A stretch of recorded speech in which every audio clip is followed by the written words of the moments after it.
So, Bismillahir Rahmanir Rahim, Alhamdulillahi wa kafa wa salamun ala ibadihi alladhina istafa amma ba'd.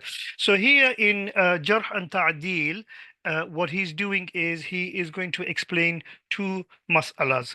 The first mas'ala is basically on whether it is permissible for whether we can accept the tazkiyah or the criticism or the tazkiyah, both, basically the opinion related to um, a rawi. Can we take the opinion of only one person, or do we need to have the opinion of two people? That's the first mas'ala. The second mas'ala is whether if you have a conflict between jarah, somebody is doing jarah, criticizing, and somebody is doing ta'dil, then which one is to be given preference and privileged? So those are the two mas'alas. Yeah. So he says, Got it. فأقول تقبل التزكية من عارف بأسبابها. That the tazkiyah is basically a clarification about someone, okay? And tazkiyah primarily is in the positive kind of connotation, meaning that a good character, right? But it can be both here. It means Right. both is taken, accepted from the person who knows the asbab of jarh and ta'dil. Now let's leave this all of this out and go to ولو كانت. Yeah. تقبل التزكية من عارف بأسبابها ولو كانت التزكية صادرة من مزك واحد على الأصح. Even if that tazkiyah is coming from one person, according to the most sahih opinion. So the tazkiyah of the arif is accepted. The arif is the one that who knows asbabul jarh and ta'dil, even if we were to take it from one person. Now let's go back to the other bit. لا من غير عارف. You can't take it from a non-specialist. Why? لئلا يزكي بمجرد ما ظهر له ابتداء, so that one does not fall into the trap of accepting someone just by what is apparent from the outset. من غير ممارسة واختبار, without actually investigating and kind of researching that rawi. So if it's somebody who is a non-specialist, and the non-specialist from the outset might basically see somebody, he looks to be good and pious and goes to the mosque, etc., and on the zahir he looks to be good. If it's a non-specialist, they might just kind of go with what they can see. But ilm al-jarh and ta'dil is an ilm which is related to protecting the deen, and therefore there needs to be a bit more diligence in it than just going with the zahir. I mean, normally, when it comes to character references and things like that, we are not allowed to go and pry into people's private lives and things like that. Yeah. Right. But when it comes to hadith and things like that, then because the status of the rawi is, it depends, the status of the hadith depends on the status of the rawi, and the hadith is part of the deen. Therefore, we need to actually pry into the lives and find everything about them, so that we are not taking hadiths from people who are bad in their deen, or who the zahir is good but in their batin, they're doing all kind of sins. Does that make sense? Yes. And that's why Imam Ahmad ibn Hanbal used to say, "Ta'al naqtabu sa'atan fi sabilillah." Come on, let's go and do ghiba in the path of Allah for 1 hour. So ghiba here meaning let's go and investigate their Right. lives and do jarh and ta'dil. Yeah. The the most dominant Yes. Sahih opinion is that only one person's tazkiyah is accepted. Yeah, you don't need two people's tazkiyah. If there is no tazkiyah about a person, and there's only one person is either doing jarh or is doing ta'dil, and nobody else has done that, then that is acceptable. Okay, you don't need two people. So this is a bit different from majhulul ayn. We got a bit confused last week. That's why I left it. Majhulul ayn and majhulul hal. Majhulul ayn is about the identity of a person. And the identity of a person is majhulul ayn, like the identity of a person is established when there is only one person narrates from them. But still, so only if one person is narrating from them, then we know that this person is a real person. Is that's why there's no longer majhulul ayn. But in order for a person to be accepted as um, somebody who needs somebody who one can narrate from, i.e., not to be majhulul hal or mastur, then two people need to narrate from them. Okay, but here it's not talking about whether how many people narrates. Here is talking about verbally people are saying something in the situation of majhulul ayn and the situation of majhulul hal. Only people need to narrate in order for them to come out of majhulul ayn or to come out of majhulul hal, which is mastur. They don't need to say anything about that person. They just need to narrate from that person.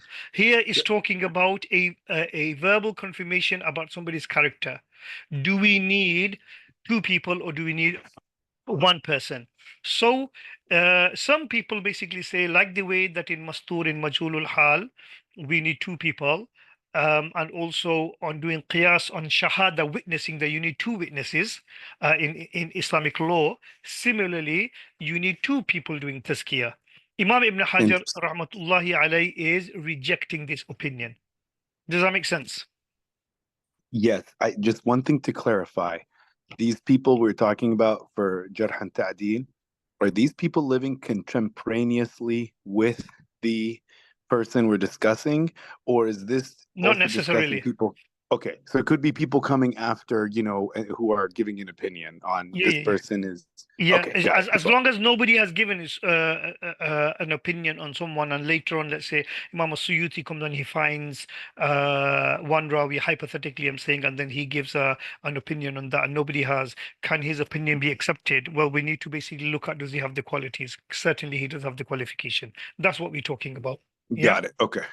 Yeah, in a way, this is kind of a theoretical discussion because most people, you don't get only one person doing tazkiyah. Yeah. Got But it. again, some parts of it is theory. He says, خلافا لمن شرط أنها لا تقبل إلا من اثنين, as opposed to those people who make it a condition that tazkiyah is not accepted other than when there are two people who are doing tazkiyah. إلحاقا لها بالشهادة, by making a similarity with that, or drawing a parallel with that with witnessing. في الأصح أيضا, according to the most dominant opinion also. What this في الأصح أيضا mean here? في الأصح أيضا here means that it is the most sahih opinion that two people are required to do shahada, as opposed to some people who say only one people are required to do shahada. Yeah. So there's two asah. One is he's saying that Yeah. when it comes to tazkiyah, the most dominant opinion is that only one person is required. When it comes to shahada, the most dominant opinion is two people are required. But these are apple and pears, and you can't do qiyas of one on the other. That's what he's saying. Yeah. Why is that the case that they're different? So he says, "Wal farqu baynahuma." Why is there a farq between them? He says, أن التزكية تنزل منزلة الحكم فلا يشترط فيها العدد والشهادة تقع مع الشاهد عند الحاكم فتفرقا. He said, because when you are giving a character reference about someone, then that isn't it isn't the same level as a judgment.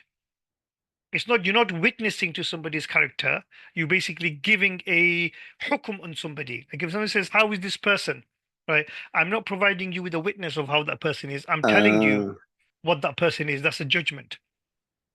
Yeah. so it's more of an opinion than an actual fact. Looking at fact, it's more of a opinion based on knowledge Yeah. rather than Well, it's a right judgment. Yeah, a it's a judgment. judgment. Yeah, it's a judgment, and you don't get a just second opinion. Most of the times when a judge gives a judgment, then you can't basically say, "Well, I need a second opinion." It's final. Got it. Right? So when an alim bi ahwaliha, when a rawi who is when a alim of jarh or ta'dil, he is saying that this is a thiqa rawi or this is a da'if rawi, he is giving you a judgment. He's not just giving you like, oh, I am providing a witness that this person is, now you get another witness. No, he is giving you a judgment. Yeah. And in judgments, فلا يشترط فيها العدد, you don't need عدد. Got والشهادة it. والشهادة تقع مع الشاهد عند الحاكم, and witnessing is done by witness in front of a hakim, and the hakim in Islamic law will require two witnesses for everything. فافترقا, and therefore they are different. Yeah. There's a bit of an epistemological question here, though, because Well, the it is. judgment, yeah, I mean, the judgment is based on facts, right, that are being witnessed, because that is what makes up your judgment of whether the memory is good and whether the person is truthful. So Yeah. if it's one person, you're right, I don't know, but just pointing that out. Yes, it is. It is a question of epistemology, but the point that is being made, as I understand, that is the two witnesses which will feed into the hukum. Yeah, the two in a court case, the two witnesses and all the circumstantial evidence will feed into the judge making that case, and then the judge Right, will provide his final judgment. What you're basically saying is, well, it's not actually one person; it's this whole process, isn't it? The judge is the right. final. Um, but the same thing is here, that if a person who is an imam of jarh ta'dil like Imam Ahmad bin Hanbal, he's going to basically draw upon his entire oeuvre of scholarship in order to come to that judgment. Does that make Right. sense? Okay. Yeah, that makes sense. Yeah.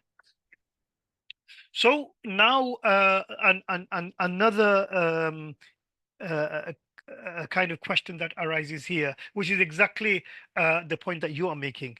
Somebody says that, okay, even in judgments, we can make a distinction in judgments, right? How can we make a distinction? Well, judgment, arriving at a judgment can be based on two routes. Route number one is that the judge does ijtihad. And because he's doing ijtihad, he comes to a conclusion based on his ijtihad.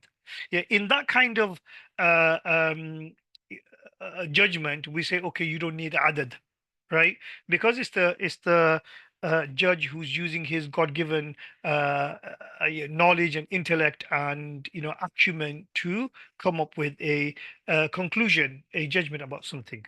But then there are sometimes you have where the judgment is based on naql from other people and or expert witnesses from other people.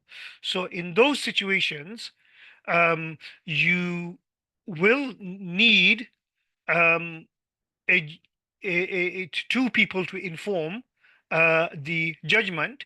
So in that sense, in that case, when there is naql and people are informing the judgment and not the judge coming with his own ijtihad, then shouldn't we say that you need two tazkiyas in the same way that you need two shahadas? Did you get the thing? So this is the question that you were asking. Yes. Yeah, epistemological.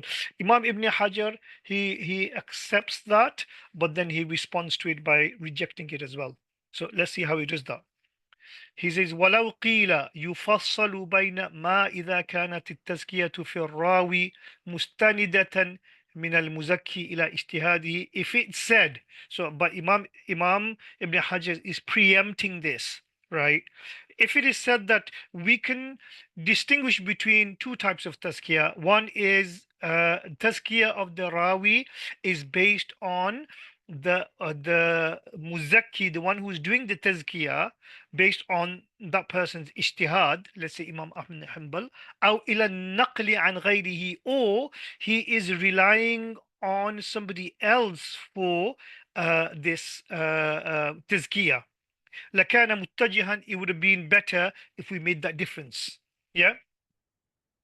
So the people that he's arguing with, they're basically saying, okay, you basically said that tazkiyah is in the is in the status of hukum. And there's no shart in there's no adad in tazkiyah. We accept that, but there are two types of tazkiyah or two types of hukum. One is based on ijtihad, the other one is based on evidence from people.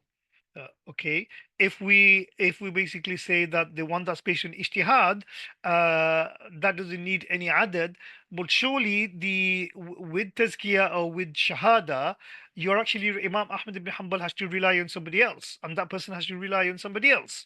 So wouldn't that basically make it necessary that even in this hukum you need two people? So do you get the question? Right. Yeah. Yeah. Do you get it? Yeah. Yeah. They say فإنه إن كان الأول فلا يشترط العدد أصلا. Okay, if it's the first one which is based on ijtihad, then there is no condition of adad. Okay, we accept that. This is the interlocutors are basically saying that his opposition. لأنه حينئذ يكون بمنزلة الحاكم, because in that case the ijtihad is like a hakim doing an ijtihad. Okay. وإن كان الثانية فيجري فيه الخلاف. Imam Ibn Hajar says, but if it's the second one, then that same ikhtilaf um, basically applies here. Which ikhtilaf? That ikhtilaf of number one is some people basically said that even in shahada you only need one. If you're going to do one person to do shahada, if you're going to do qiyas and shahada, then according to that opinion, you only need one tazkiyah, right? But if you are going to do two, if you say that in shahada, two person is required, and therefore we are doing qiyas of riwayah on shahada, then yeah, this leads to an ikhtilaf. Imam Ibn Hajar acknowledges that, but he then responds to that and he says, وَتَبَيَّنَ أَنَّهُ أَيْضًا لَا يُشْتَرَطُ الْعَدَدِ. But it also becomes apparent that even in this case, where the tazkiyah is based on naqal, not on ijtihad, based on naqal, you don't need عدد. Why? It says لأن أصل النقل لا يشترط فيه العدد, because transmission itself. So you're basically saying when you're getting the character reference through transmission, then you need two people to give you the character reference. But Imam Ibn Hajar is saying transmission itself does not require عدد. فكذا ما Mm. تفرع عنه. Similarly, if the asl does not require adad, then the fara, which is the tazkiyah of the rawi, does not require adad. Now, what does that mean? What does aslul naql? What does that mean? He's basically saying that the in a hadith, the main thing is the hadith, yeah, and the Yeah. transmission of the hadith. This is aslul naql. Right. The jarh and ta'adil on the rawis is there to facilitate the transmission of the matan. They're secondary to the hadith. Yeah, they're only there Right. so that the naqa, the matan can basically be transmitted. But he's saying when we accept the riwayat of one person from to one person to another person to another person basically means when we accept gharib hadith. What is gharib hadith or khabr wahid? Is one person doing naql of a matan to another person doing a naql of a Right. matan to another person doing naql. When we accept that for the asal, then why do we need to basically say that the rawi, to find out whether he is good or not, we need two people to ascertain that? When the actual hadith, transmission of the hadith, we accept khabr wahid, we accept ahad, we accept gharib, Right. then why are we saying that we need two people for the fara, which is the isnad makes up the hadith? Do you get his argument? Yeah, it's a very powerful argument, Yes. actually. Yes. Okay. لأن أصل النقل لا يشترط فيه العدد فكذا ما تفرع عنه والله سبحانه وتعالى أعلم. اوكي. وينبغي ألا يقبل الجرح والتعديل إلا من عدل متيقظ. Now he's talking about not every jarh and ta'dil from ulama are you allowed to accept. It is not, you shouldn't accept jarh and ta'dil إلا from عدل متيقظ, from an alert, just from an alert and a balanced scholar. فلا يقبل جرح من أفرط فيه. You shouldn't accept the um, jarh, the criticism of those who have gone to one extreme. فجرح بما لا يقتضي رد حديث المحدث. Um, so so they, so as a result of which they have criticized that which they shouldn't have. For example, rejecting the hadith of a muhaddith. كما لا تقبل تزكية من أخذ بمجرد الظاهر فأطلق التزكية. And similarly, you should not accept the tazkiyah of the one who just looks at the zahir, apparent, and then accepts everybody, everyone's tazkiyah. So it's basically saying that you will get scholars because of their temperament. They might be either mutashaddid or they might be mutasahil. For example, Imam Abu al-Faraj ibn al-Jawzi, in his book Kitab al-Mawdu'at, right, the book of fabricated hadiths, he is extremely mutashaddid, to the extent that he has also declared a few hadiths of Tirmidhi to be mawdu', fabricated. And Imam Ibn Hajar actually wrote a book, Al-Dhab an Musnad Ahmad, where he is taking Ibn al-Jawzi to task for being really mutashaddid. Now, because Ibn al-Jawzi was writing a book on mawdu'at, he decided to use the most strictest conditions to write that book. Whereas if you look at Ibn al-Jawzi's other kind of ahadith, then you will find that they he includes so many kind of weak hadiths, even fabricated hadiths, right? So in his Kitab al-Mawdu'at, he's mutashaddid. As opposed to that, Imam Hakim Abu Abdullah al-Naysapuri, the Sahib al-Mustadrak, was seen as mutasahil. And that's why you need Imam al-Dhahabi's muwafaqat. So when Imam Hakim says something, ala sharti shaykhain, and then you have wa wafaqahu al-Dhahabi, then the ulama, they accept that. That okay, when you have Imam Dhahabi's muwafaqat, then you should accept it because Imam Hakim Abu Abdullah was mutasahil. We see that there are topical books that the ulama, especially the later ulama, have written, and in those books, even like really extremely stringent scholars like Imam Ibn Qayyim al-Jawziyah, Imam Ibn Taymiyyah, Qadi Iyad, and others, Ibn Rajab al-Hambali.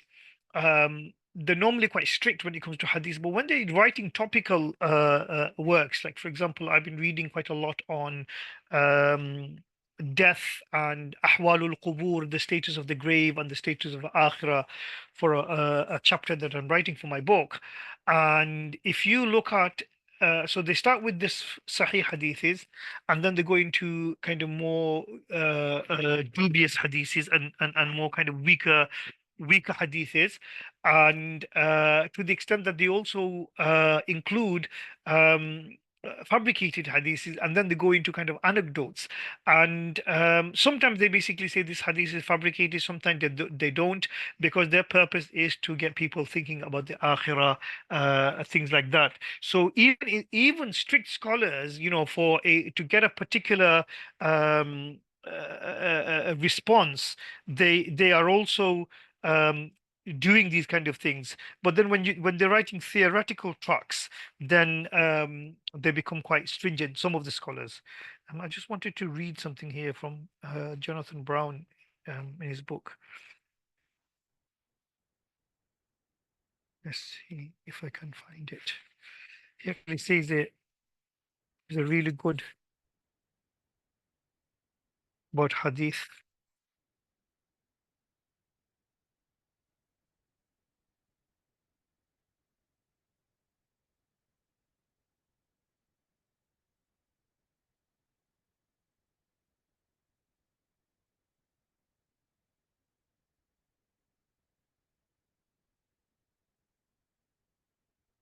No, I can't find it now.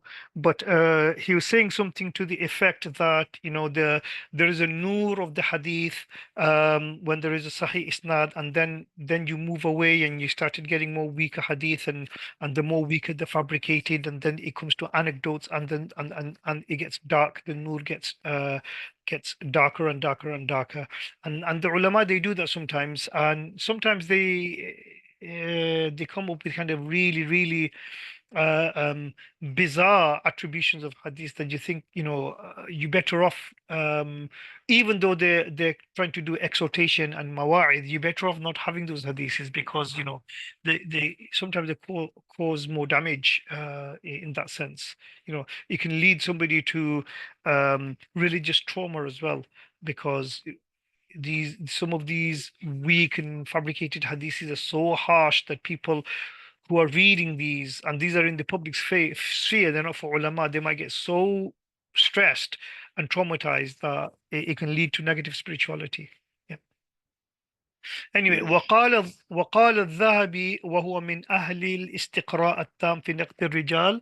Imam al-Zahabi, who is somebody who is an exhaustive scholar, he has an exhaustive, expansive knowledge in Naqd al-Rijal. Now you can basically see Imam Ibn Hajar is um, he is praising Imam al-Dhahabi. So if Imam Ibn Hajar is praising Dhahabi, then you can see how Dhahabi's maqam is. In fact, Imam Ibn Hajar, when he goes to Hajj first time after started studying hadith, the very first time he drinks from the well of Zamzam, the dua that he made is, he said, Allah, give me more knowledge in hadith than Shamsuddin al-Dhahabi. Yeah. He did not study with Zahabi. Imam Zahabi, I think, died in 749. Ibn Hajar died in 852. So they were 100 years apart, nearly. Um, but Imam Ibn Hajar's teachers were students of Imam Zahabi. Yeah. He says, Lam Sheikh, I have a yashtab. quick question. Yes. It says وهو من أهل hold on, let me see it. وهو من Me- أهل الاستقراء التام.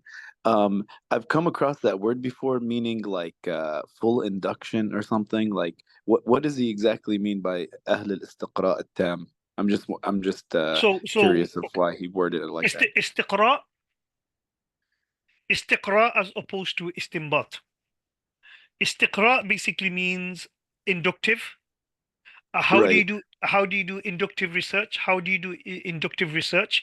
Inductive basically means that you look at uh, um, examples. Like for example, if you want to kind of define what a chair is, and you are Right. doing inductive research, right? Then what you will basically do is you will look at 1,000 chair, and then by Right. looking at Right. a Right. thousand chair, you will basically then write about what are the properties of a chair. That is Right. inductive research, is basically bottom up. Yeah. That is called Right. istiqra. Istiqra basically means to be expansive. Yeah. Got it. Okay. As opposed to istinbat. Istinbat is deductive. You have a principle, and then from that principle, you deduce a. So, for example, Shafi'i fiqh is istinbati, is deductive, whereas Imam Shafi'i has made usuls, and from that usuls he is deriving mas'alas. Hanafi fiqh is istiqra'i, where none of the founders of the Hanafi madhab has actually left usuls. So it was the later scholars like Imam al-Sarakhsi and Imam al-Pazdawi and others who looked at the furu' carefully and found patterns, and from those furu' they kind of abstracted and extrapolated the asal, the usul, right? So this is inductive research. Yeah. So Fascinating. that's the Yeah. two types of research: inductive and deductive, istiqra'i and istinbati. Here, is not in that technical sense.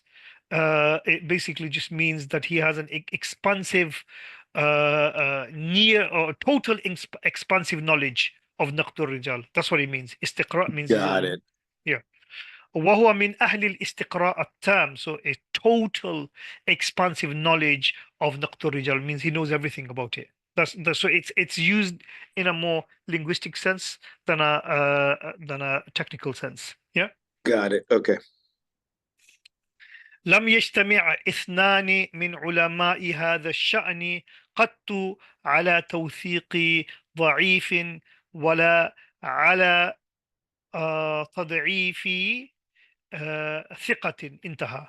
Imam Zahabi said that no two ulama of this caliber and stature, we're talking about the ulama of Jarh and Ta'dil and not like anyone. So ulama of Jarh and Ta'dil is like Imam Bukhari, Imam Ahmad ibn Hanbal, Imam Yahya ibn Ama'in, Imam Malik, Abu Hatim al-Razi, Abu Zur'a al-Razi, Ibn Abi Hatim, Imam, how do you say, Imam Bukhari, Imam Nasa'i, Imam ad-Darqutni from the latest. These people are known as, so there's about 8 of them. They're known as the Imam of Jarh and Ta'dil. Yeah. So if they basically they have not gathered on يجتمع من علماء هذا الشان قط على توثيق ضعيف ولا على تضعيف ثقة. No two people from the ulama of Jarh and Ta'dil have come together to do توثيق. توثيق basically means make a ضعيف راوي ثقة or make a ثقة راوي ضعيف. Yeah, because human beings are frail, the memories fail and frail, and human beings by nature make mistakes. That maybe one of the ulama, let's say Imam Malik, for example, he made a mistake when it comes to Abdul Karim ibn Abil Mukhariq. Abdul Karim ibn Abil Mukhariq, according to Imam Malik, was thiqa, but the rest of the ulama called him da'if. So one person can make a mistake, but no two of the ulama of this ummah, of this stature, will make a mistake on someone. That's what he says. Yeah. Got it. Okay. ولهذا كان مذهب النسائي ألا يترك حديث الرجل حتى يجتمع الجميع على تركه, and it was the madhab of Imam Nasa'i that he will not leave the hadith of a person until all of the ulama have come together to reject that hadith. So if everybody basically said that this person is da'if, then he will reject him. But if there's one person 10 people who said, 9 people who said that this person is da'if, and one person said is thiqa or hasan for whatever reason, that's enough for Imam Nasa'i. So you can see the kind of diligence that they have. Again, it's coming from a position of Muslim studies of hadith starts from a position of charity, where you accept Right. from the outset rather than reject from the outset. Yeah. Right. وليحذر المتكلم في هذا الفن من التساهل في الجرح والتعديل, and the person who is talking on this in this fun on this subject, meaning that person who's doing jarh and ta'dil, they should be wary of being too lenient in jarh and ta'dil. فإنه, because if they're too lenient in jarh and ta'dil, what happens is you basically, even a thiqa rawi, you make the thiqa rawi acceptable. فإنه إن عدل بغير تثبت, if somebody does ta'dil of someone, right, without the proper knowledge, كان كالمثبت حكما ليس بثابت, they're like the person who accepts a hukum which is not accepted. Yeah.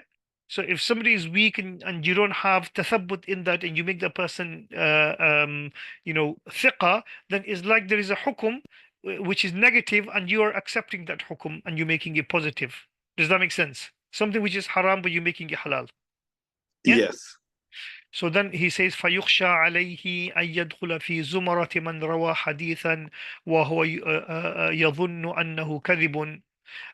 That it is feared for these people that they may come under, will be subsumed under that person who narrates a hadith and who knows that, or who thinks that it is a lie, فهو أكذب الكاذبين, or for he is one of two liars. So again, basically saying that if you don't have the ability and knowledge to get into this lane, then stay out of this lane. If not, then there is a problem. There will be a problem with your iman. That's what he's saying. Mm. وَإِنْ جَرَحَ بِغَيْرِ تَحَرُّجٍ, and if somebody is criticized without due diligence, أقدم على الطعن في مسلئ بريء من ذلك, that person has just commenced to slander a Muslim who is absolved of this.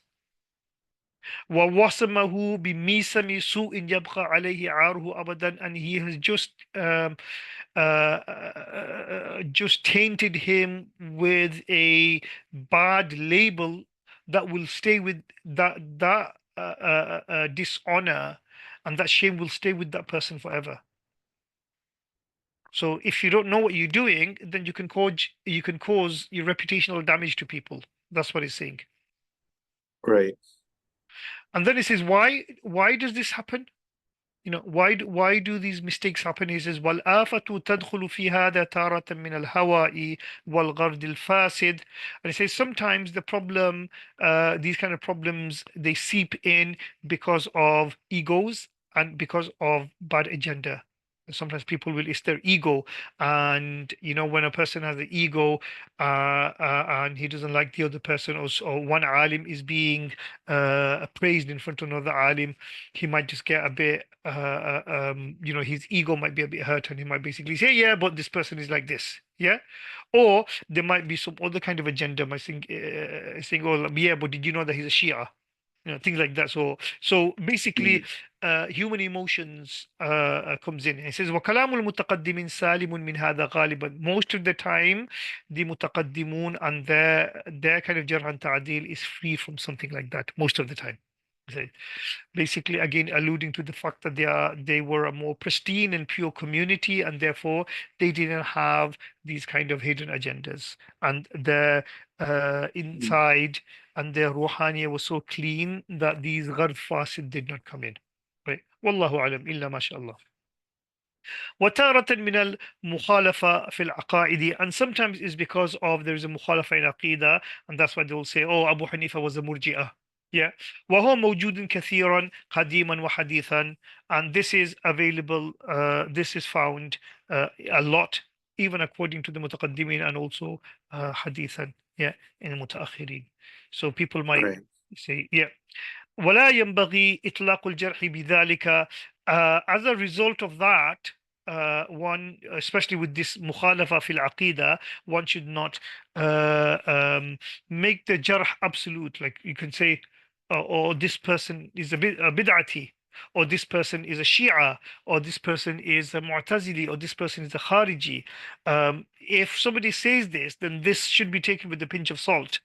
Um, the reason why is because just because somebody is a Shia does not necessarily mean that these hadiths are automatically rejected. There are Right, conditions, right? It says فقد right. قدمنا تحقيق الحال في العمل برواية المبتدعة, and we have already discussed the what is the situation of practicing the ahadith of the mubtadi'ah, uh, um,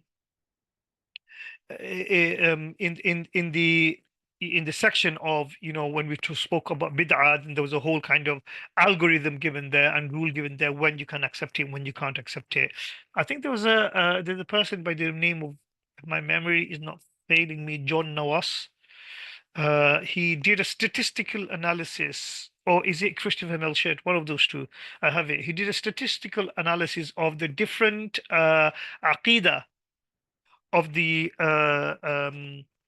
Ruwat of al-Bukhari, and they come to the conclusion that half of the Ruwat of al-Bukhari were not, strictly Ahlul Sunnah. Yeah. Wow. Yeah, just a statistical analysis by just looking at all the Ruwats and just Yeah. looking at and then mapping it. Yeah. Can you send that to us, Sheikh? It would be interesting to read. I have it somewhere. I'll find it and send it in the group. Inshallah. Now is the next mas'ala, which is if you have jarh and if you have ta'dil, both of them, then which one should have privilege? So he says, وَالْجَرْحُ مُقَدَّمٌ عَلَى التَّعْدِيلِ. Criticism should basically be privileged over praising. Yeah. وَأَطْلَقَ ذَلِكَ جَمَاعَةٌ. Some people basically made that an absolute open rule. Any kind of criticism, if you have two criticism, somebody is being criticized and somebody is ta'dil, right, saying good things, then the criticism should always be always basically privileged. And what did we just read about Imam Nasai? He says, as long as someone has done ta'dil, then he won't reject it. Here, some people saying, no, if there's only one person doing jarrah, then that should basically be. Now, again, this is theoretical. When you come to actually doing jarh and ta'dil, then it's a bit more complicated. There's a lot more rulings. So Imam Abdul Hayy Laknawi, rahmatullahi alayhi, Maulana Abdul Hayy Laknawi has a book called Al-Raf' wa Takmil fi Jarh wa Ta'dil, which is taught in Azhar. So he's only given one mas'ala, but there's, like all of these masalas, there's more variations and nuances. وأطلق ذلك جماعة ولكن محله إن صدر مبينا من عارف بأسبابه. Okay, so before you understand this, you need to understand a few things. Like a criticism. A criticism can be jarh mubham, which is, or jarh mujmal, which is a criticism without any clarification. Or it can be al-jarh al-mufassar, a criticism which is clarified like, how is this person, or he's bad. That's jarh mubham. Or how is this person, or he's bad because I've seen him clubbing and popping. That's jarh mufassar. Yeah. So do you understand the difference? Yes. Yeah. Similarly, you'll have ta'dil mubham or ta'dil mujmal and ta'dil mufassar. So So it says وأطلق ذلك جماعة ولكن محله إن صدر مبينا. So Imam Ibn Hajar Asqalani says الجرح مقدم على التعديل, not على الإطلاق, but there needs to be some conditions. Number one is محله إن صدر مبينا من عارف بأسبابه. If it first is from a person who knows its asbab, right? Meaning it needs to be an ulama of jarh and ta'dil. It can't be an ulama of ilm al-kalam, or it can't be an ulama of fiqh. It needs to be ulama Right. of ilm al-kalam. لأنه إن كان غير مفسر لم يقدح فيما ثبتت عدالته. Because مبينا صدر مبين, it needs to be explained, right, clarified by a person who knows the jarh and ta'dil. So two conditions. One is that it needs to be jarh mufassar, and other one, the person has to be alim of jarh and ta'dil. He says, because if it is غير mufassar, lam yaqdah fi man thabatat adalatuhu. This will not be a criticism in the person whose adalat is established, whose character is established. وإن صدر من غير عارف بالأسباب, and if it is from somebody who doesn't know the أسباب of جرح التعديل لم يعتبر به أيضا, well, we don't need to take heed of that person. So then what is the ruling? The ruling is جرح مفسر is مقدم على التعديل, right? Providing Got that it. the person who's doing it is an arif. So we can have two situations. We can have jarh mufassar, right? And then we can have two situations of ta'dil. Ta'dil mufassar and ta'dil mujmal, right? In both situations, when the jarh is mufassar and it is coming from a person who is alim of jarh ta'dil, that it doesn't matter what is the situation of the ta'dil, right? The jarh mufassar will always be privileged over the mufassar, because again it's to do with the deen. It is still better to be sorry, safe than sorry. Does that make sense? Okay. Yes. If it is jarh mubham, right, and the ta'dil is mufassar or ta'dil is mubham, then the ta'dil will basically be privileged. Yeah. So it's quite easy to understand. If Repeat that one more time. it's quite easy, Repeat the so second one more time. yeah, so it's quite easy. If the jarh is mufassar, then that will always be privileged. If the jarh Over time. is mubham, the ta'dil will always be privileged, irrelevant of whether Got it's it. mujmal or yeah. Makes sense. Yep. Yeah. Yep. فإن خلا المجروح عن تعديل قبل الجرح في مجملا غير مبين السبب. Now so did you understand that? So the jarh No. mufassar will always be privileged, right? Right. Jarh, if the jarh is mubham, right, and there is ta'dil, irrelevant of the status of the ta'dil will always be privileged. Yes. So let me repeat that again. When the jarh is mufassar, then the jarh will always be privileged, irrelevant of the situation of the ta'dil. But Right. when the jarh is mubham, then the ta'dil will always be privileged, irrelevant of Yes. the situation of the ta'dil. But when the jarh Yes. is mubham and there is no mufassar, this person has got no mufassir, only somebody just said, oh, he's a bad person, but there's no ta'dil, right? And the jarh is Yeah. mujmal, then the jarh will be accepted, even though it's mubham. Does that make sense? Okay. Yeah, that makes sense. Okay. Okay. So do you want to repeat well, there's 5 scenarios here. Do you want to repeat what they are? Yeah, just one more time. Yep. Okay. When the jarh is mufassar, the jarh has been explained. Yeah. Yes. Then It's always given precedence over ta'dil. it's always giving precedence over ta'dil. Now, if there is no ta'dil, right, it will be so okay, it's always jarh mufassar is always given precedence over ta'dil. If it's Yes. jarh mubham and there is ta'dil, then the ta'dil is always given precedence. Yes. If it's jarh mubham and there there's is no no ta'dil. ta'dil, then Yeah. jarh is accepted. Now, obviously, there's a sixth situation here when the jarh is mufassar and there is no ta'dil, then that will obviously basically be accepted, right? Right. So you Got can it. get 6 logical scenarios. Right. It says فإن خلا المجروح عن تعديل قُبِلَ الْجَرْحُ فِيهِ مُجْمَلًا غَيْرَ مُبَيَّنِ السَّبَبِ.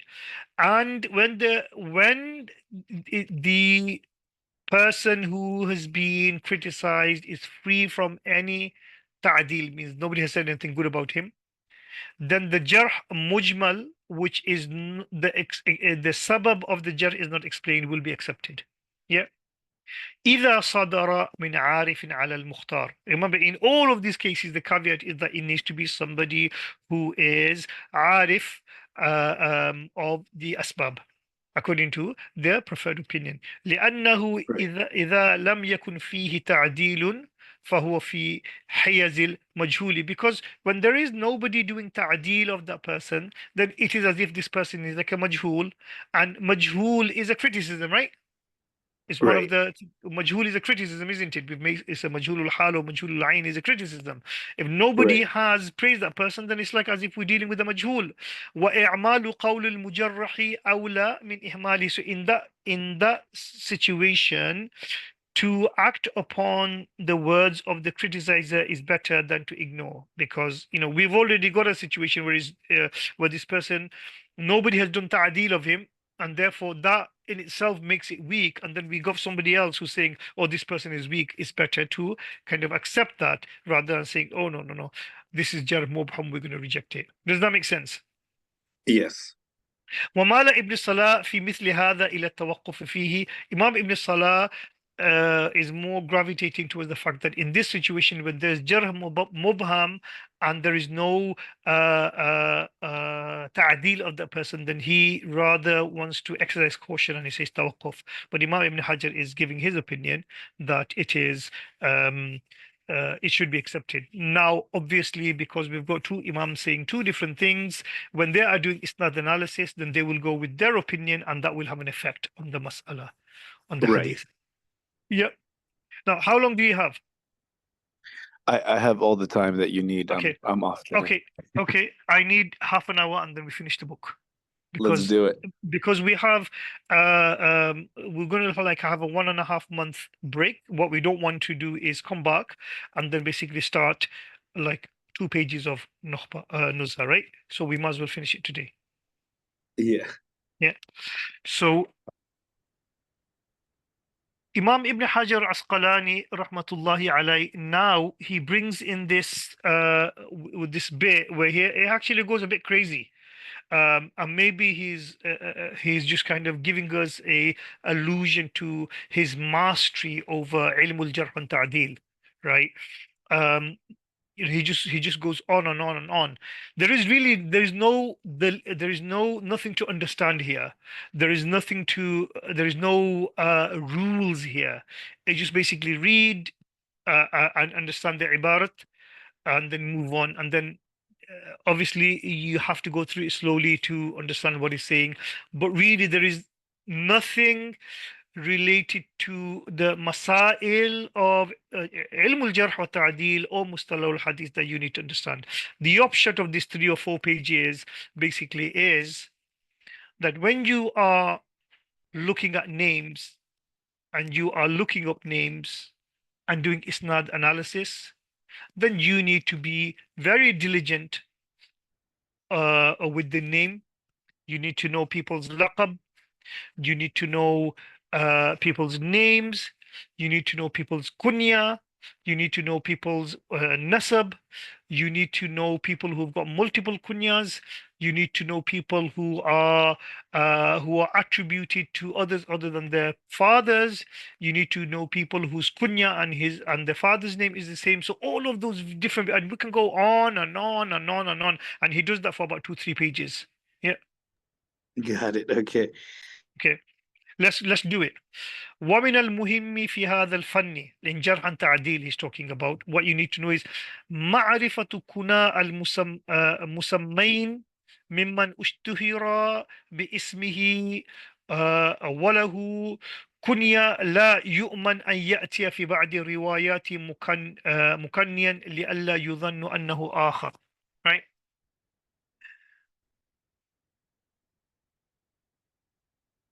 you need to know the kunya of two people who have been named. He's talking about two people who have got the same names, right? You they might have the same names, and therefore, in order to distinguish between them, you need to know the kunya. That's what ma'rifatu kun al-musammain. Mimman ushtuhira bi ismihi. Those whose name has been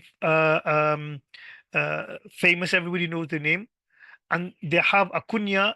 لا يؤمن أن يأتي في بعض الروايات مكنيا, because there is a possibility that their kunya might be used in some riwayat لئلا يظن أنه آخر, so that you don't think that this is another person. Like, for example, the very basic example that I can give is Imam al-Tirmizi.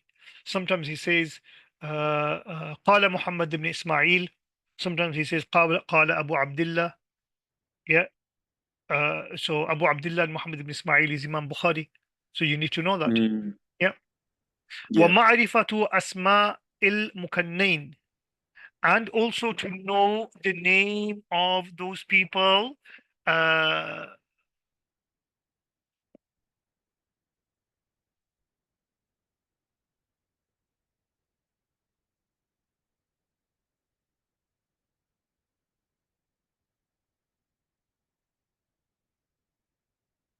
ومعرفة أسماء المكنين, the name of two people with the same kunya.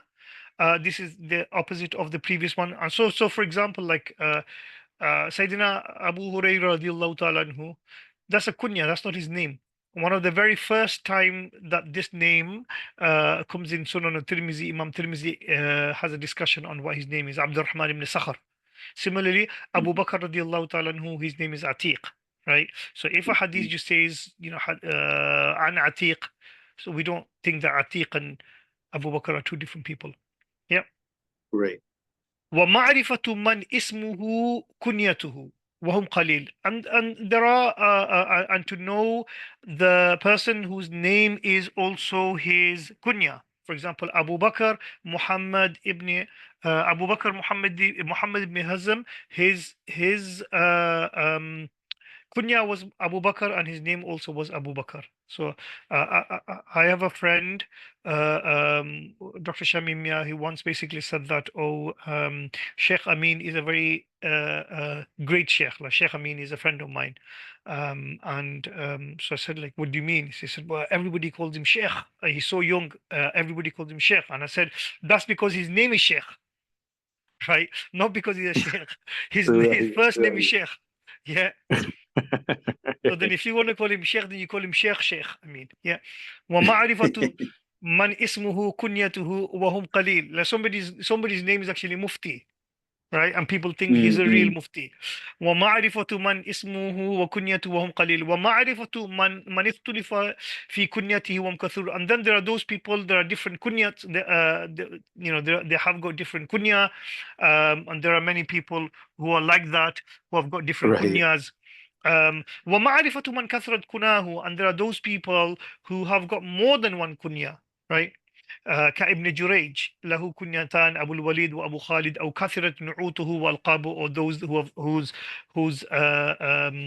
the labels and their laqabs and their titles are many, like the way that we looked Abu Uthman al-Nahdi, like the way that we looked at Sa'ib al-Kalbi. Yeah. ومعرفة من وافقت كنيته اسم أبيه, to know the one whose father's name and his kunya is the same. كأبي إسحاق Ibrahim ibn Ishaq, such as Abu Ishaq Ibrahim ibn Ishaq. Abu Ishaq, the father of Ishaq, Ibrahim, the son of Ishaq. Al-Madini, أحد أتباع التابعين. Similarly, we have Imam al-Tirmidhi. Imam al-Tirmidhi called Abu Isa, Muhammad ibn Isa. Abu Isa, father of Isa, Muhammad, the son of Isa. Yeah. It's the فوق same for me. I'm Abu Hatim, and my father is Hatim. Abu Hatim, Umar ibn Hatim. Ibn Hatim. There Exactly. we go. There we go. Yeah. MashaAllah. So your son is called Hatim? Yes. Okay, MashaAllah.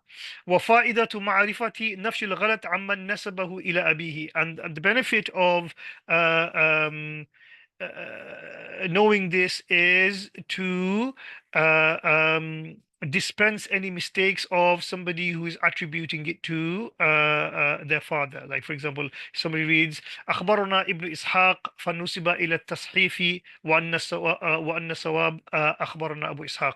So somebody might say Ibn Ishaq said this, but actually it's Ishaq's father who said it. Yeah, not Ishaq's son. Right. Yeah. أو بالعكس كإسحاق بن أبي إسحاق السبيعي, or the opposite. أو وافقت كنيته كنية زوجه, right? Or somebody whose kunya is the same as his wife's kunya, كأبو أيوب الأنصاري وأم أيوب صحابيان مشهوران. Yeah. أو وافق اسم شيخه اسم أبيه, or that person whose sheikh's name is the same as his father's name, كربيع ibn Anas and Anas. So Rabi ibn Anas from Anas. Yeah. So father's Right. name is Anas, Sheikh's name is Anas. Why do you need to know that? So that some people might think that it's the father narrating to Right. the son. It sometimes even gets really complicated when the father is also the teacher and there's another teacher called Anas. Yeah. Right. Yeah. Then you need to do a bit more. You need to look at the vertical isnad and you need to look at the horizontal isnad. Yeah. Right. هكذا يأتي. So all of this is basically, in Wikipedia, you get this Yeah. disambiguation. Right. Yeah. Right. Right. All this is disambiguation, so that Right. you do not confuse one person for another. That's all it is. Right. Disambiguation. Right. Today, I was reading about resurrection, Qiyamah, and there's all of these different theories of bodily resurrection. Some say that it will be the same body, others say that it will be a different body, a third say that all the scattered parts will be resurrected, others say that it's the soul that will be resurrected now. So all of these different, but Khulasa Imam Taftazani basically gives is because whatever the reality of it is, the main point that one should recognize is that the person who is being resurrected will be distinguished from everyone else who is being resurrected. There won't be any Mm. confusion. Yeah. Right. Irrelevant of what the nature of that resurrection is, there won't be any confusion. Mansur will be resurrected as Mansur and not Abu Hatim, irrelevant of whether it's a full this bodily resurrection or a different bodily resurrection or some other forms of resurrection. There is disambiguation and distinction. In all of this Right. we are talking about, all it is disambiguation, so that you don't confuse one person for another. Yeah. Right. وهكذا يأتي في الروايات فيظن أنه يروي عن أبيه, and this is how it comes in riwayat, and somebody might think that he's narrating from his father. كما وقع في الصحيح, like in the Sahih, عن عامر بن سعد عن سعد وهو أبوه. For example, Amir ibn Sa'd from his Sa'd, and Sa'd is his father. وليس أنس شيخ الربيع والده, and the Anas who is the Sheikh of Rabi, right, is not his father. So this is Right. Rabi ibn Anas. This Anas here is not his father. بل أبوه بكري وشيخه أنصاري وهو أنس بن مالك الصحابي المشهور. وليس الربيع المذكور من أولاده, and Sayyidina Anas ibn Malik radiallahu ta'ala anhu does not have a son called Rabi', right? So Hmm. this is why I said there's disambiguation. So we know definitely that this Anas is not his father, right? Right. It's the Sahabi. But there might be instances where a Sahaba is also a Sheikh, also has the same name as the father, and the father is also the Sheikh. Yeah. Hmm. ومعرفة من نسب إلى غير أبيه, and also knowing that person who has been attributed to his somebody who's attributed to other than his father. The most famous of them is Imam Ahmad ibn Hanbal. Yeah, Ahmad ibn Hanbal. Imam Ahmad ibn Hanbal. Hanbal is his grandfather's name, not his father's name. Yeah. Oh wow. Okay. كالمقداد ibn al-Aswad Nusiba ila al-Aswad. So again, Ahmad ibn Hanbal is attributed to his lineage, but this is talking about somebody who's attributed completely. Miqdad ibn Aswad nusiba ila al-Aswad al-Zuhri likawnihi tabannahu. Miqdad is attributed to Aswad al-Zuhri because Aswad took him as an adopted son. وَإِنَّمَا هُوَ al-Miqdad ibn Amr. Actually, his name is Miqdad ibn Amr, but he's famous for Miqdad ibn Aswad. Similarly, أو إلى أمه, like someone is attributed to his mother, كابن عليا, وهو إسماعيل ibn عليا, إسماعيل ibn Ibrahim ibn مقسم, مقسم أحد الثقات. One of the Ahadith Ismail ibn Ulayya, very famous muhaddis. Ulayya ismu ummihi. Ulayya was his mother, a mother's name. Ushtuhira biha. Mm, He became famous by the name of Ulayya, Ibn Ulayya. وكان لا يحب أن يقال له ابن عليا. He didn't like it that people call him Ibn Ulayya. He wanted to be attributed to his father. ولهذا كان يقول mm, الشافعي. Imam al-Shafi'i says أخبرنا إسماعيل الذي يقال له ابن عليا. Ismail told me mm. who people call Ibn Ulayya. So he never used to say Ismail ibn Ulayya, but he needed to distinguish this person. Now, why is it? Right. Because his mother was a famous scholar. Ulayya, his mother was a very famous scholar in Basra, and his father was a non-Arab from the Caucasus region, Central Asia. Um, so because his father was a non-Arab and he wasn't a scholar, his mother was a famous scholar in Basra, everybody knew him as the son of Ulayya. Do you get me? So, Yep. his mother was a public figure. That's why he became famous. Ismail ibn Ulayya rarely made mistakes in hadith. He Imam Ahmad ibn Hanbal, he was a teacher of Ahmad ibn Hanbal. Imam Ahmad ibn Hanbal stayed with him for 20 years. But then, towards the end of his life, Ismail ibn Ulayya got embroiled in the fitna of Khalqul Quran, for which Imam Ahmad ibn Hanbal got tortured 18 months. And he became of the opinion of Khalqul Quran, that the Quran is created. Then Imam Ahmad ibn Hanbal left him. Right? So you can see that. So now, if you say Ismail ibn Ulayya was a bid'ati because he believed in the Khalqul Quran, he was a thiqa rawi. Yeah, Right. he rarely got made any mistakes. His son was a teacher of Imam Nasa'i. Another of his son was a teacher of Imam Muslim, and a third son was a Jahmi, according to Imam Zahabi rahmatullahi, was Jahmi Shaitan. Yeah. Wow. So here you have in a household. So the point here is that they had this religious liberalism in the home where there was that freedom. Ismail ibn Ulayya was his mother was a Hafidha scholar. He was a Hafiz, but later on in life he changed his views on certain Aqidah matter. One of his son was a Jahmi who probably followed his father, and then two of his sons, one was a teacher of Nasai, one was a teacher of Muslim. So you can see that there's all these different views, and they were living with it. Yeah. Yeah. Right. أو نسب إلى غير ما يسبق إلى الفهم, or somebody is attributed to something which your mind will not immediately go towards. كالحذاء خالد الحذاء. ظاهره أنه منسوب إلى صناعته أو بيعه. It is quite apparent that he is attributed to his profession or his or what he sells. وليس كذلك, and it's not like that. وإنما كان يجالسهم, but he used to go and spend time with the cobblers, right, shoemakers, and therefore Ah, he became known as the Hadda. Yeah. interesting. Yeah. وكا سليمان التيمي, and this is all this is all very human. Like, for example, let's say like a sheikh goes and hangs around with bad boys, right? And he for whatever reason, people will start calling him bad boy imam, or that Right. imam's a bad boy. Do you understand? So it's very, very natural. You can see all the different ways that we call people names and we attribute characters and we attribute names to people. Well, what these ulama did, they went one by one of every possible nuances and they categorized it. They made a MashaAllah. database of it. How many of us have done that? وكسليمان التيمي لم يكن من بني تيم ولكن نزل سليمان التيمي was not from Bani Taym. He was a guest there. وكذا من نسب إلى جده.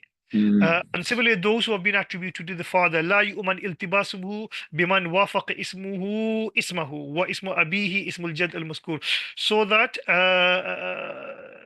people uh, do not get confused by the person whose name ismahu wa ismu abihi whose name is his name and his father's name is his grandfather's name al-maskur, right? So Right. people don't, so again it's disambiguation, right? ومعرفة من اتفق اسمه واسم أبيه وجده, and the knowledge of the person whose name is his name and his father's name is his name and his grandfather's name is his name, كالحسن ibn Hassan ibn Hassan ibn Ali ibn Abi Talib. Yeah.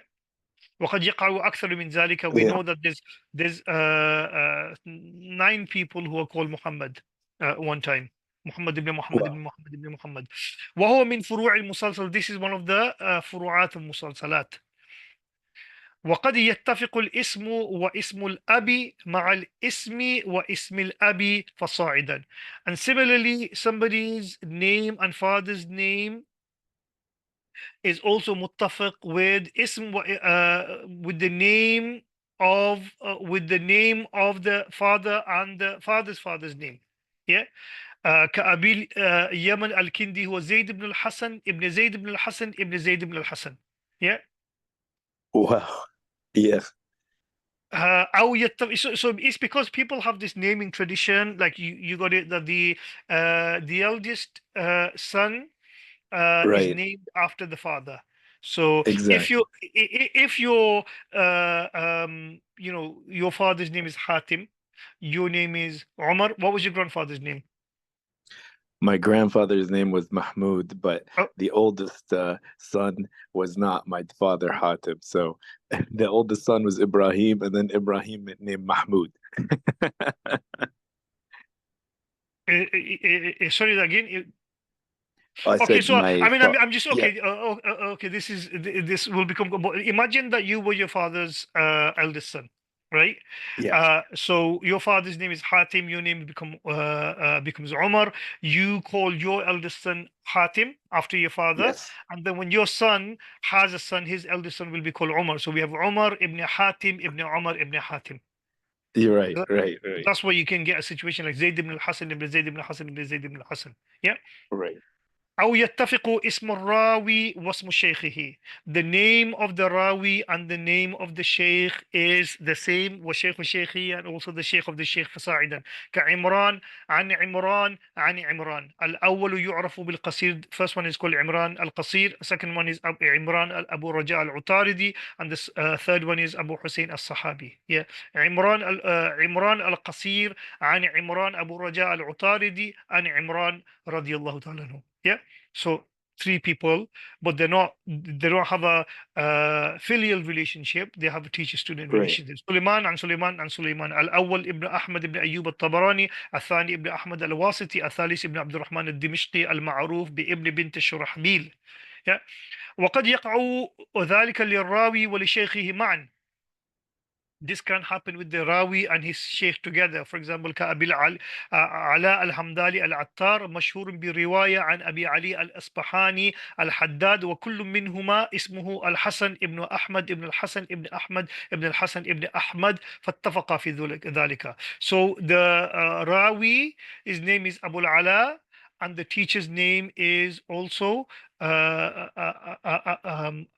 from Abu Ali al-Isbahani, but both of their names, so Abu Ala and Abu Ali, but both of the name is Hassan ibn Ahmad ibn Hassan ibn Ahmad ibn Hassan ibn Ahmad. The teacher's name is that, the student's name is that. But those kind of things are very rare. I mean, how many people will you get that? So he's inflating it, Right. right? Right. وافترق في الكنية والنسبة إلى البلد والصناعة. وصنف فيه أبو موسى المديني جزءا حافلا. Imam Abu Musa al-Madini has written a very comprehensive book on this topic. ومعرفة من اتفق اسم شيخه والراوي عنه وهو نوع لطيف. And to know the name of من اسم شيخه والراوي عنه, and to also know those people whose sheikh's name and his student's name are also the same. Yeah. So you might have a sheikh and a student, both of them are the same. To also know those people so that people don't confuse. وهو نوع لطيف Right. لم يتعارض له بابن الصلاة. So he says this is one of those subtle نوع that Imam Ibn Salah has not mentioned in his book. So he's basically adding, out of the 165 or so نوع, he's basically making another addition.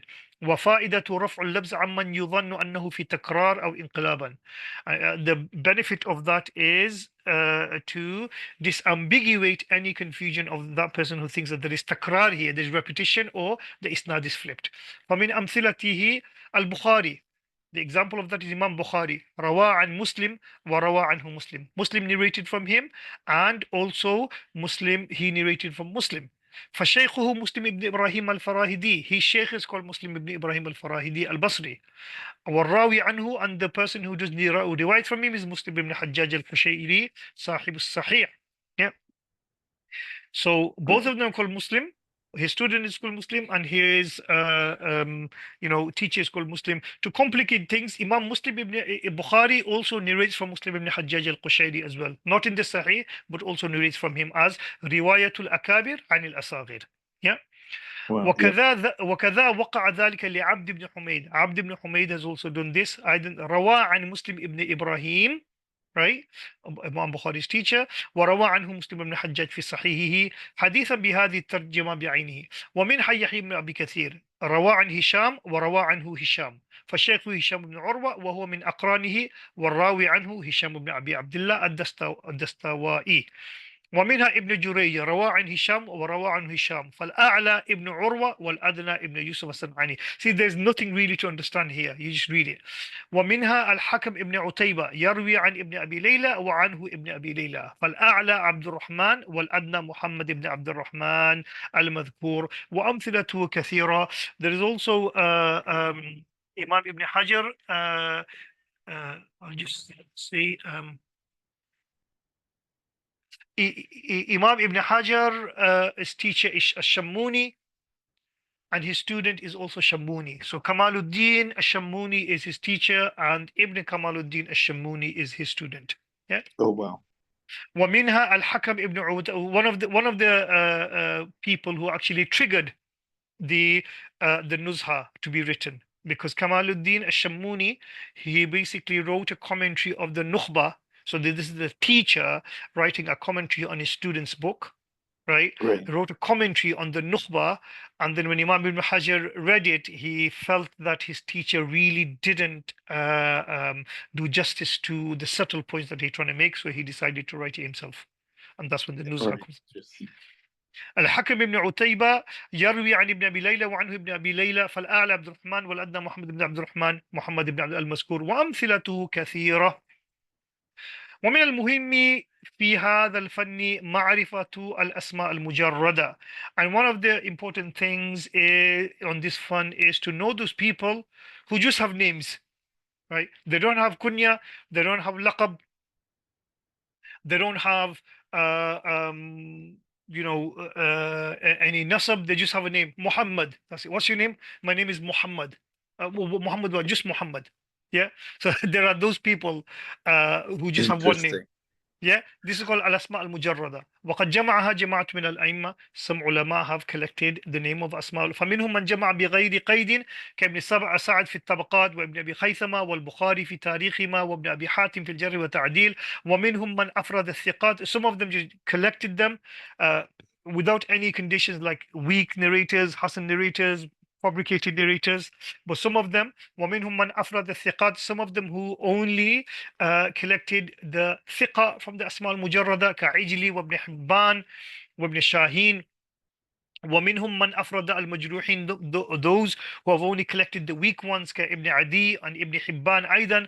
ومنهم من تقيد بكتاب مخصوص, and there are some people who have only collected the rawis of certain books. uh, um, uh,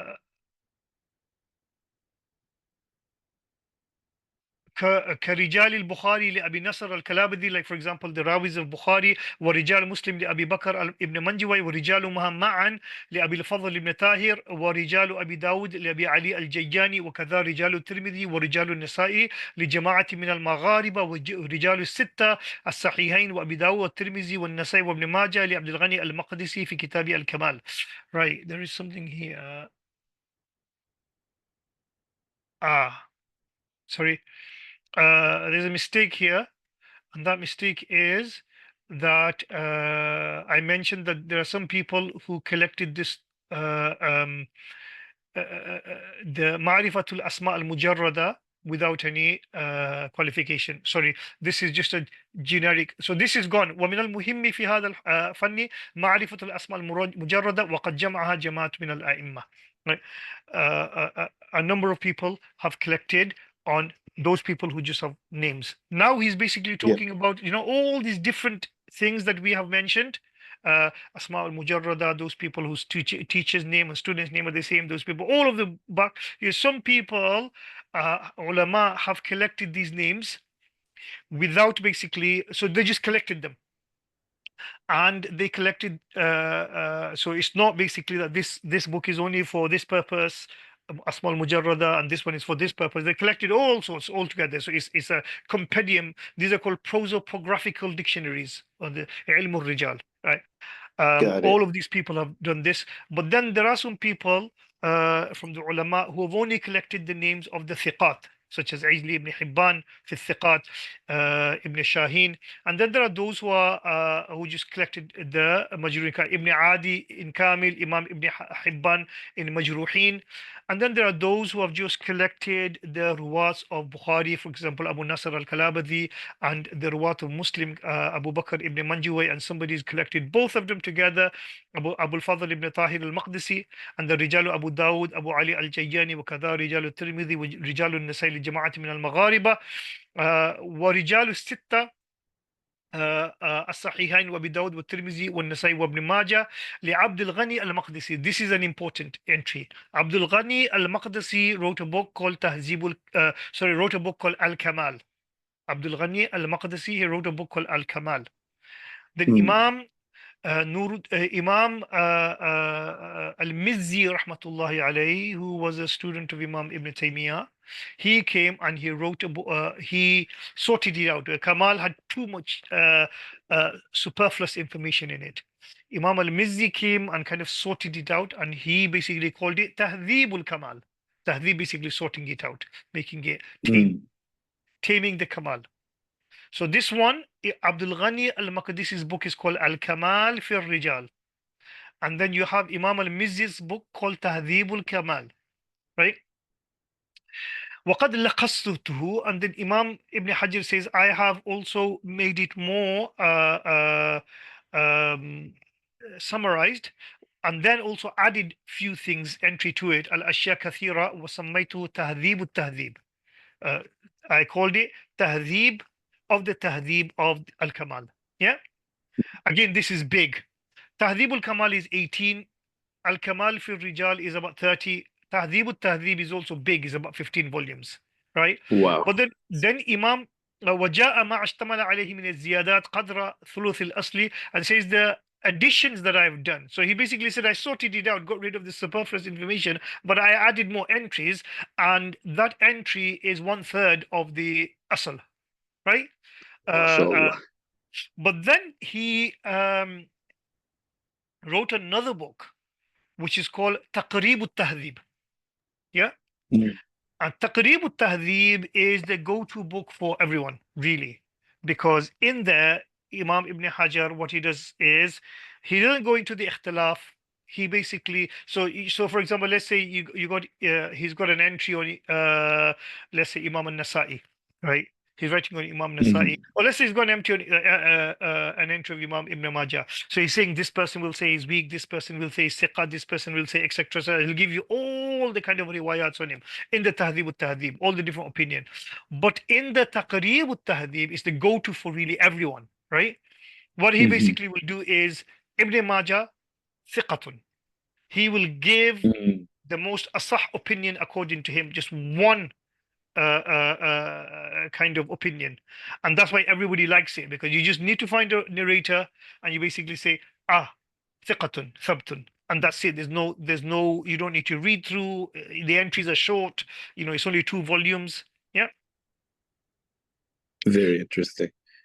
ومن المهم أيضا معرفة الأسماء المفردة. It is also important to know the names of those people who have got singular names, right? Singular names means that they are unique names. They are the only ones with the unique names. There is no one else with that name. So for example, let's say somebody is called Skimon. Yeah, nobody else has got that name. So Mm. again, they've collected the names of all of those people who have unique names. وقد صنف فيها الحافظ أبو بكر بن حارم البرديجي فذكر أشياء تعقب عليه بعضها. So again, he's going to go. He mentioned few things where people have critiqued him of. I'm just going to read this bit because he's just going to go wacky here. You can look at it. من ذلك قوله صغدي بن سنان أحد الضعفاء وهو بضم المهملة وقد تبدل السين مهملة والسكون الغين المعجمة بعدها الدال مهملة. I mean, you can just work all of this out yourself, right? I'm just reading it so that we have read the Yeah. entire. ثم ياء كياء النسب وهو اسم علم بلفظ النسب وليس هو فرضا. ففي الجرح والتعديل لابن ابي حاتم الرازي سغدي الكوفي وثقه ابن المعين وفرق بينه وبين الذي قبله فضعفه. وفي تاريخ العقيلي سغدي بن عبد الله يروي عن قتادة قال العقيلي حديثه غير محفوظ انتهى. وأظن هو الذي ذكره ابن أبي حاتم. وأما كون العقيلي ذكره في الضعفاء فإنما هو للحديث الذي ذكره وليست آفات منه بل هي من الراوي عنه عنبس ابن عبد الرحمن والله أعلم. So he's basically doing an analysis of one Rawi, Sughdi ibn Sinan, how different people are confusing him, and how this al-Bardiji is confusing you, and he's basically giving you his analysis on that topic. ومن ذلك الصندر بالمهملة والنور بوزن جعفر وهو مولى زنباع الجذامي له صحبة ورواية، والمشهور أنها يكنى أبا عبد الله وهو اسم فرد لم يتسمى به غيره فيما نعلم، لكن ذكر أبو موسى في الذيل على معرفة الصحابة لابن مندى صندر ابن الأسود وروى له حديثا وتعقب عليه ذلك فإنه الذي ذكره ابن مندى. وقد ذكر الحديث المذكور محمد بن ربيع الجيزي who is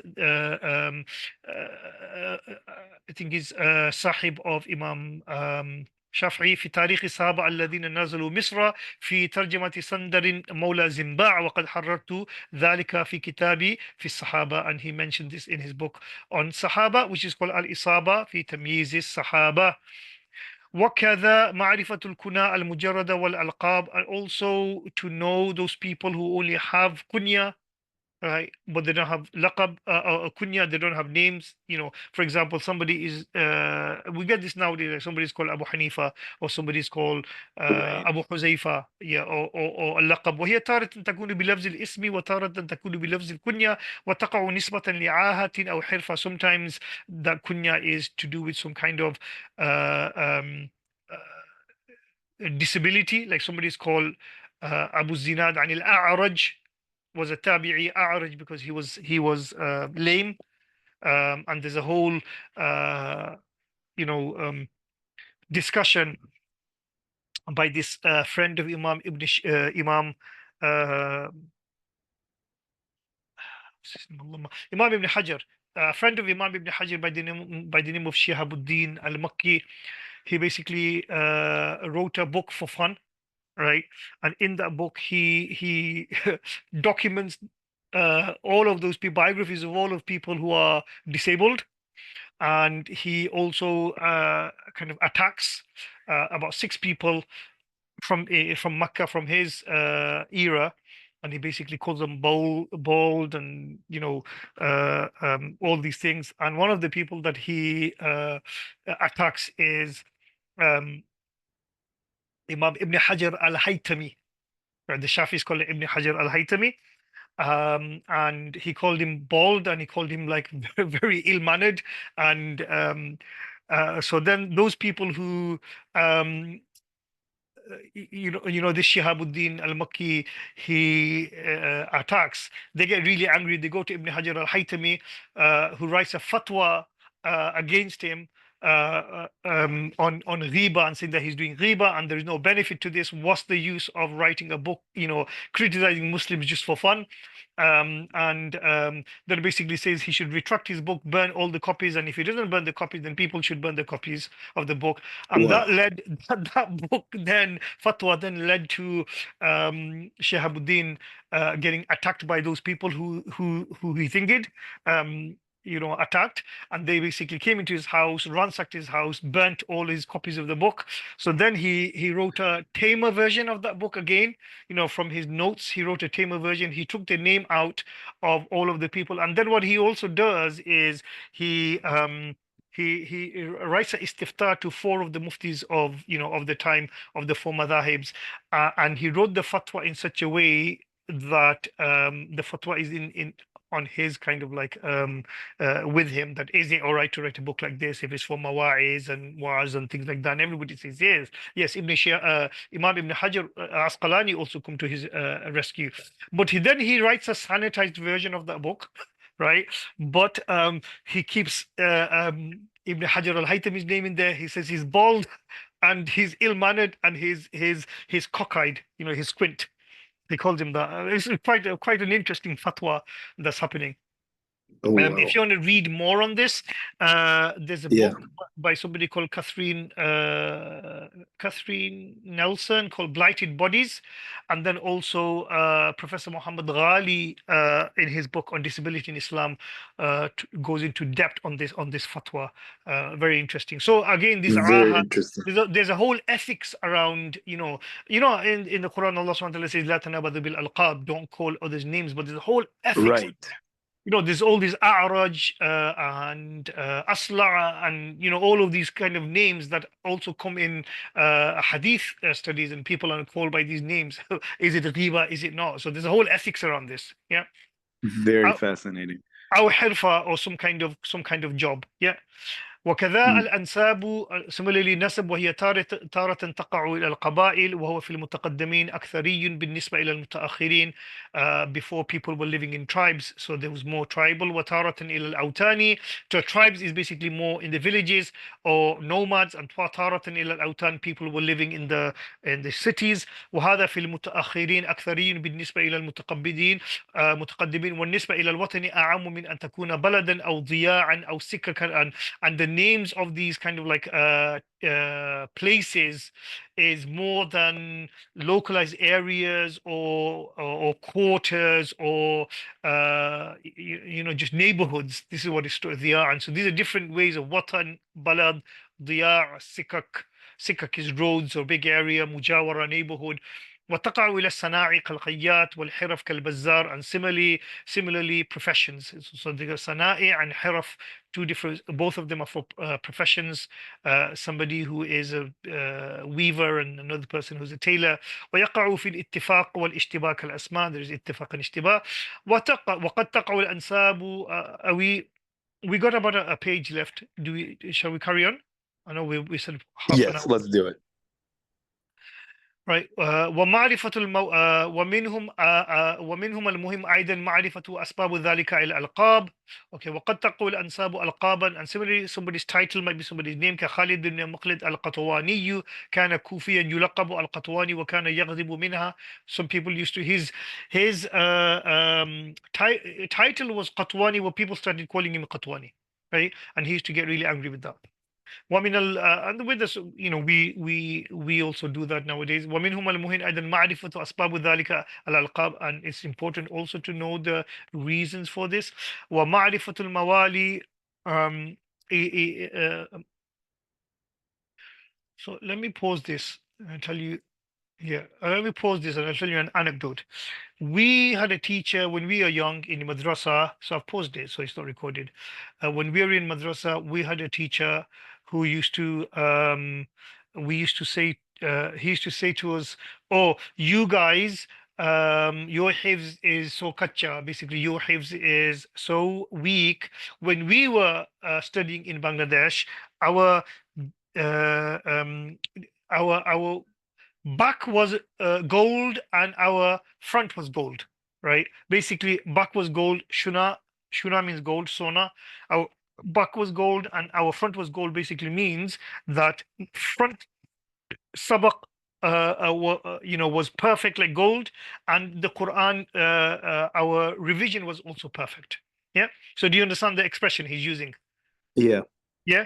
So he used to say that every time, and from that time, from that day on, we basically started to call him Shuna because we were like 30, 12, 13-year-old boys, and rather than calling him Ustaz or Maulana, his nickname became Shuna. So we started saying Shuna Ustaz, Shuna Ustaz. Shuna means gold. So gold Ustaz, gold Ustaz. Yeah. Mm. Um, 20 years later, so everybody, even the teacher started calling him Shuna Ustaz.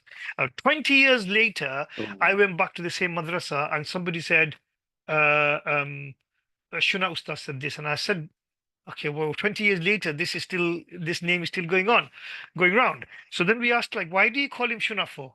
So they said, oh, because in Bangladesh he used to sell gold. He was a goldsmith. So the myth has changed, right? We were the ones who gave him that name 20 years ago, but the myth has changed, and now he's owned it. Yeah. That's so Similarly, interesting. there was another. There's another person. He's very famous. His name is Yusuf al-Dhahabi. He's a friend of mine. In madrasa, his Bengali. The students were racist, right? So they used to call him fish, right? Because he was Bengali. So in class, they used to say fish, fish, fish, fish, fish. Now, obviously, in front of the teacher, they used to whisper, whatever he does something, they call him fish, right? So then they basically started calling him goldfish because fish sounds really bad. And then they started calling him Goldie because like fish is still bad. So they started going Goldie, Goldie, Goldie. So one day the teacher heard, he said, Goldie, oh, ye to Imam Zahabi hai, right? Mm. Because Zahabi is Goldie, right? And from Mm. that time on, he actually owned that. And now he's a public speaker. If you Google his name, you basically find that he's called Yusuf al-Dhahabi. He called himself, his name is Yusuf Ahmad, but he goes by, his public name is Yusuf al-Dhahabi. And then people basically Interesting. don't know, other than his close friends, why he's called Dhahabi. It might be because he's studied with Zahabi or whatever, but it actually started off as a racist thing and then eventually evolved and he owned it. So this is Wow. what it means by ma'rifatu asbabi dhalika. And I'm sure that you will Right. have stories related to that, right? Yeah. Very You can interesting. you can understand why I stopped it, right? Okay, let's carry on. ومعرفة الموالي من أعلى أو أسفل, and also to know the mawla from the top and from the bottom. Right. The word mawla in the Arabic language has got 16 different meanings. One of the meanings of mawla is master. One of the meanings of Mawla is the freed slave. So Mawla min al-A'la is the master, Mawla min al-Asfal is the slave. بالرزق أو بالحلف أو بالإسلام لأن كل ذلك يطلق عليه المولى ولا يعرف تمييز ذلك إلا بالتنسيل عليه. So Salim Mawla Tawama, is he a freed slave? Is he a master? Salim Mawla Tawama, Salih Mawla Tawama. Um, is he a freed slave? Is he a master? So you need to know because they will basically say, well, he is the freed slave. Okay.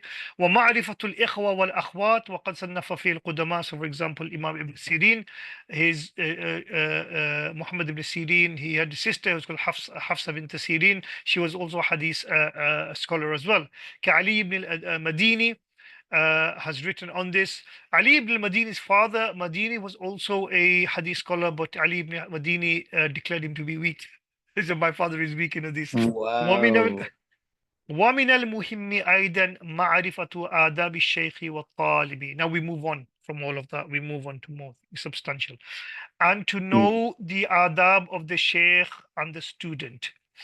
ويشتركان في تصحيح النية. Both the student and the teacher are مشترك in sorting out the niyyah. والتطهر من أغراض الدنيا, and purification from the agendas of this world, and to تحسين الخلق, and to beautify their akhlaq. وينفرد الشيخ, and the sheikh, he is distinguished from the student with these adabs. بأن يسمع إذا احتيج إليه. When people want him, that's when he narrates hadith. He doesn't just go around and lower himself, devaluing himself. When people come to him, that's when he should do it.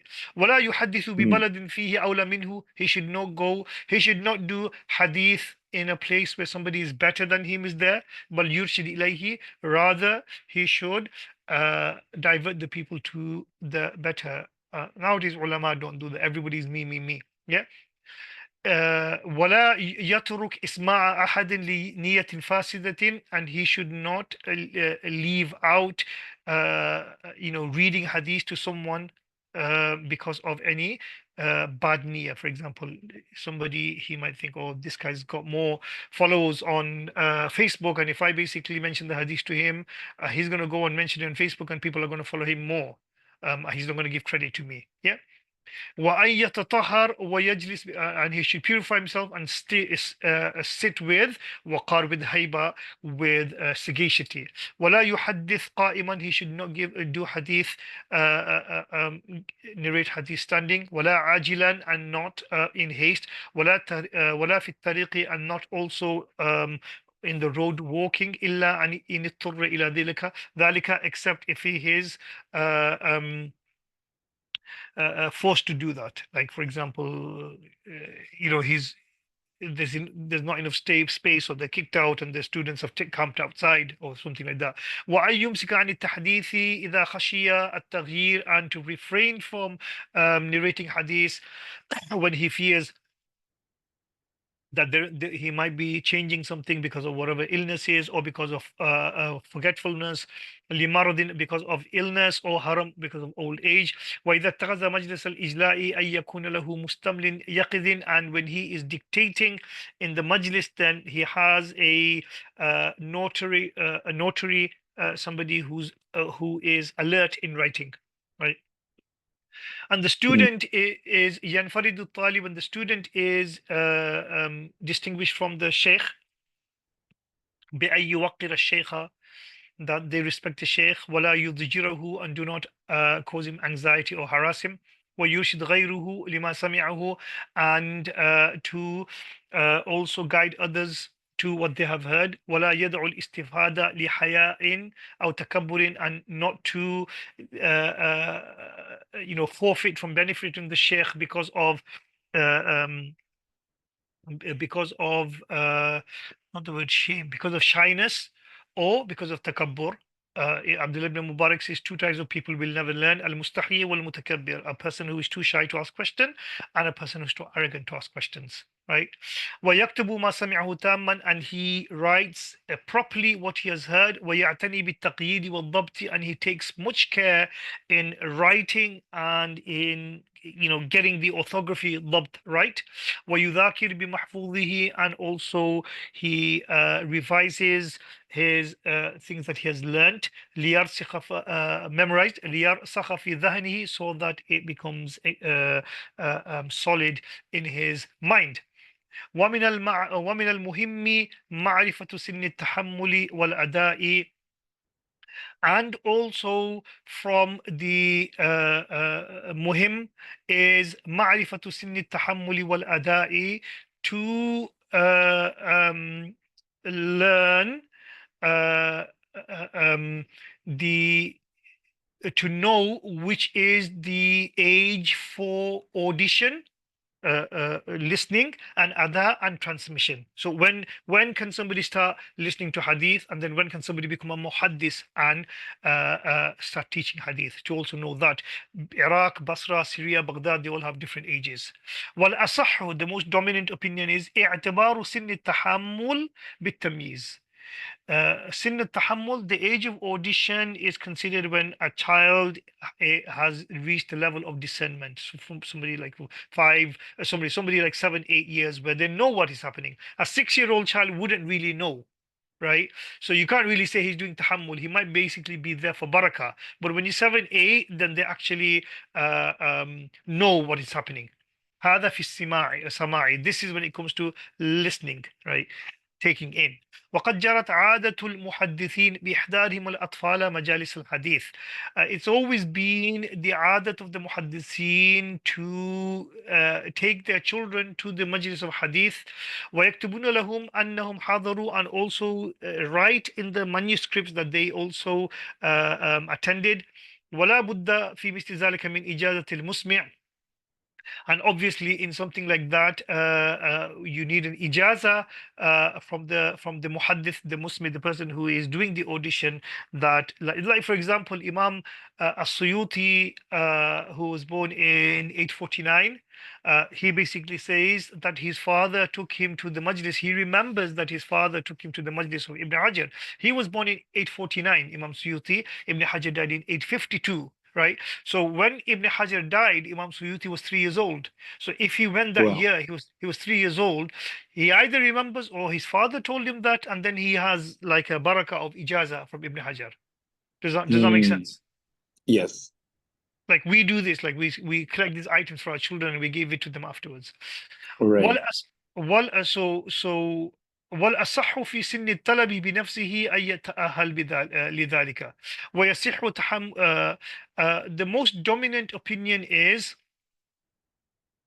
um, so one is sin al-tahammul. When can he start listening to hadith? It says tamiz is when they can discern. When can he go to hadith majlis? There's no thing to that, right? But then when should he go out to seek knowledge, right? Now it's not going locally, it's basically now going out to seek knowledge. بنفسه أن يتأهل لذلك, when he's ready for that, like he's old enough to look after himself, exactly. ويصح تحمل الكافر أيضا إذا أداه بعد إسلامه. It is also permissible, the audition of the non-Muslim is so sahih if they transmit that after they become Muslim. Like Sayyidina Abbas ibn Abdul Muttalib, there's so many things that he heard from the Prophet sallallahu alaihi wasallam before he became a Muslim. He's narrating those things after he became Muslim. وكذا الفاسق من باب الأولى. Similarly, a fasiq who then basically became born again and on the straight and narrow, then this is also a priori جائز. إذا أداه بعد توبتي وثبوت عدالتي, if he transmit those after his tawbah and after his adala is now thabit. وأما الأداء, as for transmitting hadith, what it means by transmitting hadith is now you're a muhaddis, you're a teacher. When can you? All of this was before was you're a talib ilm, you're taking in hadith. Now is when can you teach hadith? فقد تقدم أنه لا اختصاص له بزمن معين.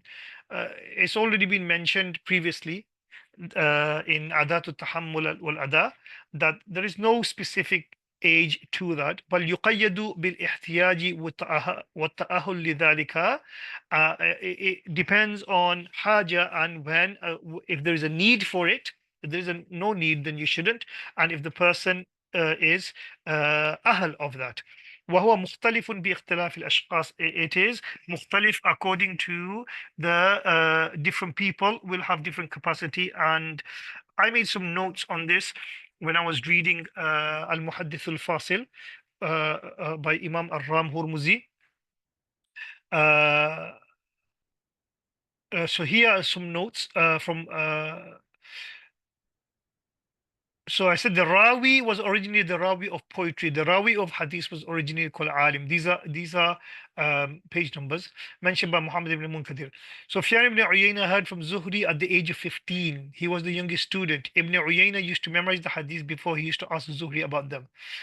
Tullab al-Hadith during the time of Tabi'i were around 20 based on the above. The same was in Kufa. So they were 20 years old. But there is no age for sama as long as they understand and able to write. Ahlul Basra says 10 years, Ahlul Kufa says 20 years, Ahlul Sham says 30 years. Hadith written at the age of 20, before that it was spent in ibadah. So people started studying hadith at age of 20, before that it was spent in ibadah, hifz of Quran, learning faraid. Riwayah at 20, dirayah at 40. Abdullah ibn Abbas was 10 when the Prophet died. Young Sahabis doing sama, Ali ibn Madini mentions them. Misr ibn Makhrama, he was young Sahabi, 8 years old. Umar ibn Abi Salama, 7. Sa'ib ibn Yazid, 7. Salih ibn Abi Hathama and Thabit ibn Dahak al-Ashali. Abdullah ibn Hanzala al-Rahib, he was 7 when the Prophet died, and he narrated hadith. Abu Tufail Sahabi said, I was born in the year of Uhud. I found 8 years of the Prophet's life. Ibn Uyayna had, so on page 196, Imam Ram Hurmuzi basically writes that Sufyan ibn Uyayna was so small that he used to have 2 ponytails when he used to come. So his mom used to put ponytails on him. Sufyan ibn Uyayna says, my father was a Sayrafi in Kufa, was a goldsmith, not a goldsmith, he used to sarraf, check money. He was laden with debt, so we decided to go to Makkah. My father was praying and I was waiting for him. Outside the mosque, a sheikh came on a donkey. He said to me, boy, hold my donkey whilst I prayed. Ibn Uyayna said, I will not do so until you narrate some hadith to me. Right? The Sheikh said, what will you do with the hadith, as if he found me to be too small? I said, that's the deal. So narrated to me from Jabir, from Ibn Abbas, altogether 8 hadiths then left. When he came out, he said, what benefit has holding my donkey given you in hadith? I recited all 8 hadiths from memory. He said, Barakallah, and told me to complete the halaqah. I later found out that this Sheikh was Amr ibn Dinar, who was a tabi'i. Right. So this is from some of my notes from al-Muhaddith al-Fasil. So I'm just sharing. This is the last lesson. I'm sharing it with you here. Right. Few more minutes, yeah? Yeah. Yeah. وقال ابن خلاد إذا بلغ الخمسين. Ibn Khalad said 50 years. Before 50 years, you shouldn't teach hadith. ولا ينكر عند الأربعين. And someone said, is no problem with 40. وتعقب بمن حدث قبلها كمالك. And anyone who narrated before that, وتعقب بمن حدث قبلها كمالك. Before that have been criticized, for example, Imam Malik. ومن المهم معرفة صفة كتابة الحديث. Final now. Malik. I need to know that is it Imam Malik being criticized or is it Malik criticizing? I will post that. I just need to check this bit out. Okay. ومن المهم معرفة صفة كتاب الحديث. And also one of the important things is to know the qualities of how to write hadith. The way that we know the qualities of Rasmul Khat, similarly how to write hadith, that is also important. Remember that people did not have nuqat, they did not have dots, they didn't have the vowels. That's why it's important. وهو أن يكتبه مبينا مفسرا ويشكل المشكلة منه وينقطه. So he's basically saying write it completely expanded, write the shakal, which is the skeleton of the words well. وينقطه, put the dots. ويكتب الساقط في الحاشية اليمنى. And if there is something that has been missed out, الساقط, write it in the left, in the right margin. ما دام في السطر. So these are conventions, right? Nowadays you have conventions of writing. This is how you punctuate. This is how you do this. This is how you correct. Orthography. This is conventions saying. So if there is, so nowadays we just, if we miss something, we just go back and put a space and we put it in there, right? Before they couldn't do that. You've written it, right? So then you have a note there, like a swad or whatever, and you put it in the margin. As long as there is space, right, on the margin, on the right margin. وإلا ففي اليسرى. If not, then on the left. وصفة عرضه. And the way that you present the hadith or the collection to the teacher. وهو مقابلته مع الشيخ المسمع. And that is comparing, العرض is comparing it with the sheikh who read the hadith out, or comparing it with somebody other than the sheikh who is the thiqa, or comparing it with yourself, shay'an for shay'an. Like for example, when I'm doing my Quran door, I don't have anyone to listen to me. I record myself and then I listen to it. So that's me comparing myself. Yeah. وصفة سماع. And also what are the qualities of one needs to have when they're listening to hadith. بألا يتشاغل بما يخله به من نسخ أو حديث أو نعاس. So basically when you're listening to the sheikh, you don't You don't لا يتشاغل. You do not get involved in anything which will occupy you from listening properly. For example, writing or speaking or sleeping, right? We can understand speaking or sleeping, but what about writing? We take notes, right? You taking notes now. Right. So it's basically saying you can take small notes, but don't get because there's professional mustamlis who are writing anyway. You know, in all of major hadith scholars, they will have professional mustamlis who are writing. Okay, so so the students are listening. They might take notes, but they shouldn't do so much that they miss out. Sometimes, you know, you're in your notes so much that you're writing that you forget what the teacher is saying, or you zone Right. out. وصفة إسماعه كذلك, and also audition is reading the hadith is also like that, that you don't get involved in anything. وأن يكون ذلك من أصله الذي سمع فيه. It should be from the asl, from the original that uh, um, that the person heard it from, right? So the muhaddith, he should be from the original that he heard from his teacher. He should try to do it from the asl. أو من فرع قُبِلَ على أصله, or a secondary edition of that which has been checked against the asl. So, you know, Mufti Muntasir Zaman, in his book on the integrity and variance of the Sahih al-Bukhari, he mentions that there was a student of Imam al-Bukhari who narrated quite a large part of the, I forgot his name, who narrated quite a large part of the Sahih al-Bukhari from Imam al-Bukhari, but he wouldn't narrate the Sahih because he actually has lost his asl. And he said, because I don't have my asl, I'm not going to narrate. So his narration is, he says he had the Sahih part, Mhm. a lot of the Sahih Bukhari, but he didn't, he can't find his asl. Yeah. Yep. فإن تعذر فليجبره بالإجازة لما خالف إن خالف. And if he آه، وأن يكن الذي سمع فيه أو فإن تعذر, if he doesn't have his أصل فليجبر بالإجازة لما خالف إن خالف, then he should compensate for that by getting إجازة in things which his manuscript or his secondary manuscript, there is some difference in there. Then he should basically either get ijaza for that, or he should compensate for that by getting ijaza that this reading is also correct in khalafa. And then الرحلة, and then what is the sifat of traveling? وصفة الرحلة فيه حيث يبتدئ بحديث أهله, that one should start learning from the people of their own town. And then فيستوعبه, they learn from everyone. Nowadays, you know, going abroad and studying has become sexy. People don't want to learn from the local ulama because they say, oh, it's just a local alim. Right. ثم يرحل, then they go traveling.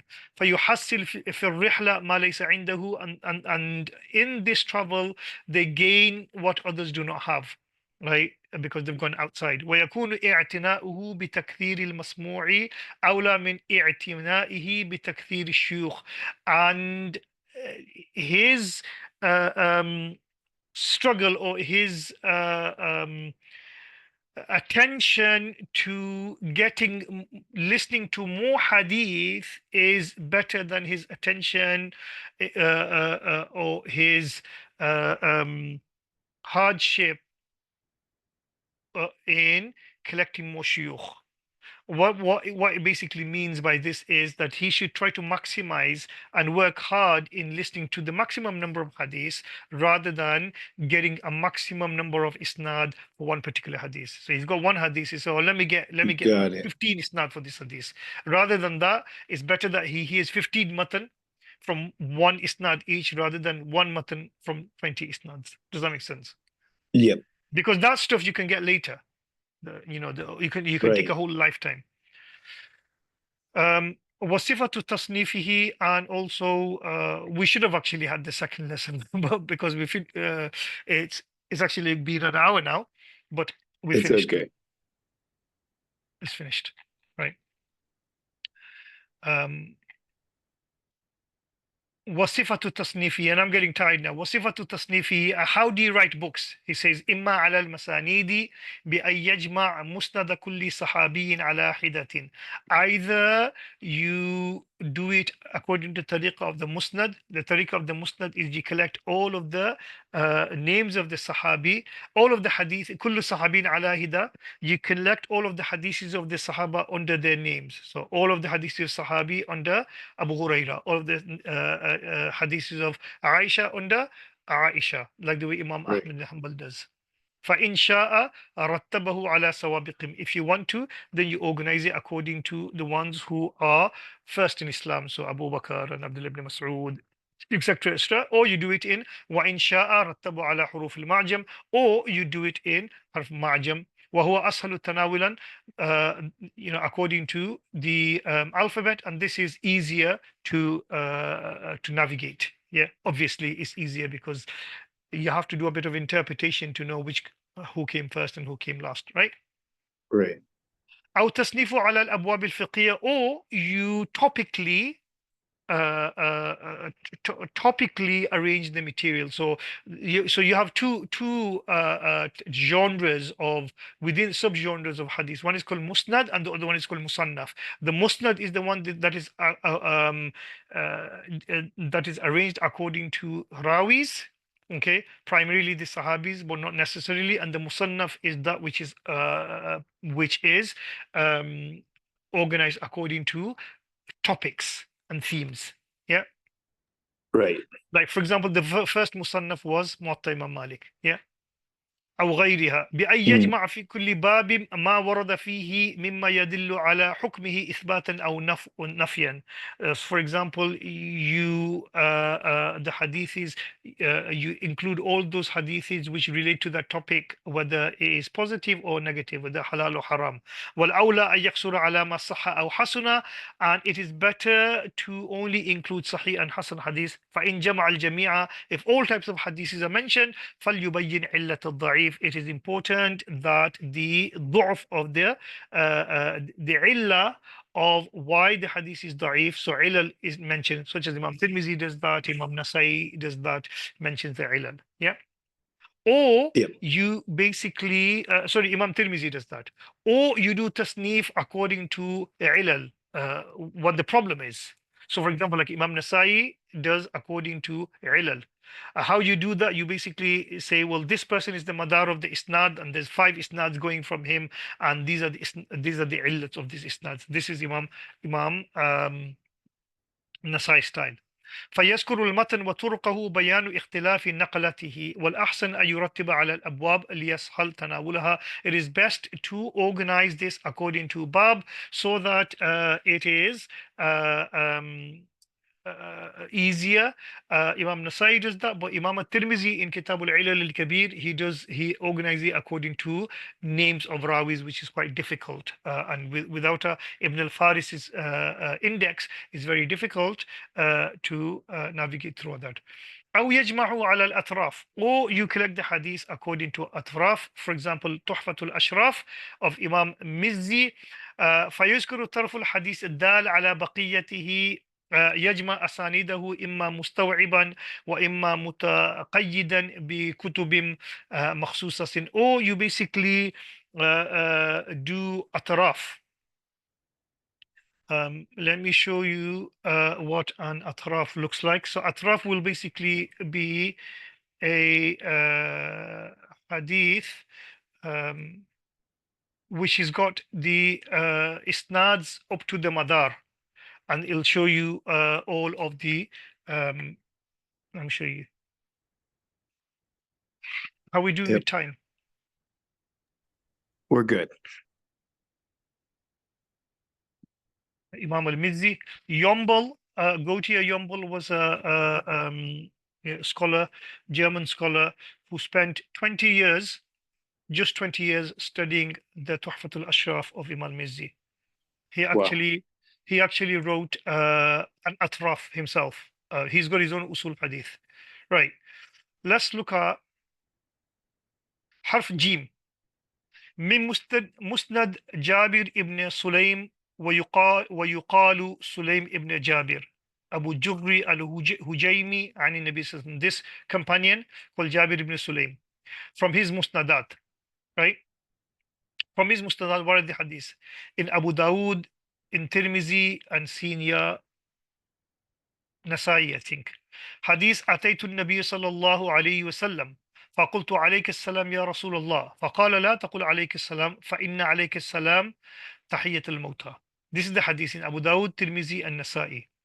Then he Mm, basically says in Abu Dawud في الأدب in باب الأدب عن أبي بكر ابن أبي شيبة عن أبي خالد الأحمر عن أبي غفار المثنى ابن ساعد الطاعي عن أبي تيمية الهجمي عن أبي جرى به. This is the isnad of Abu Dawud, ends with the Jabir ibn Sulaim.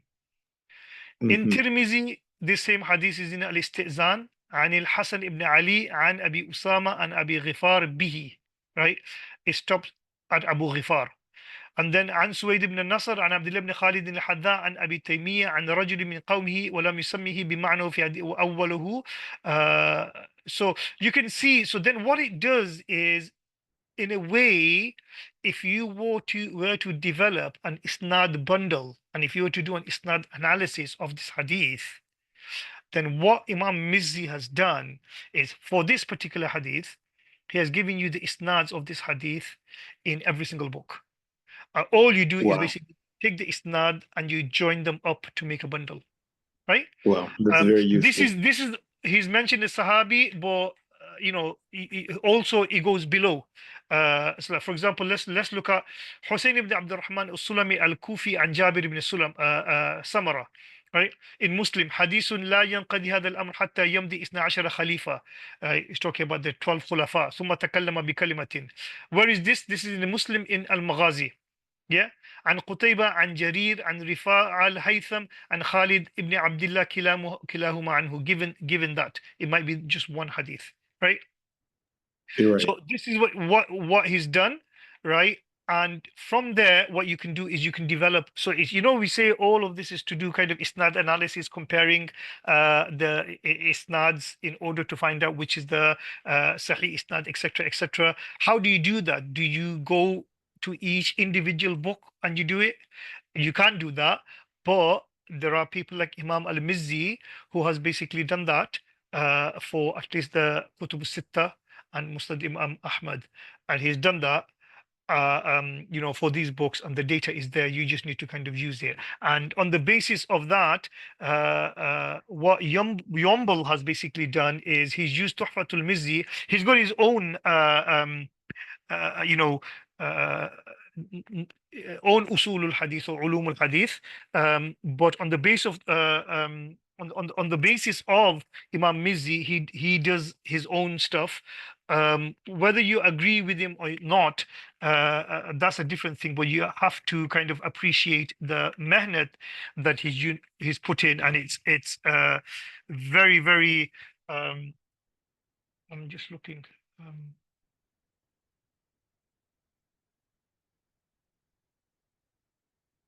let's have a look. It's quite impressive.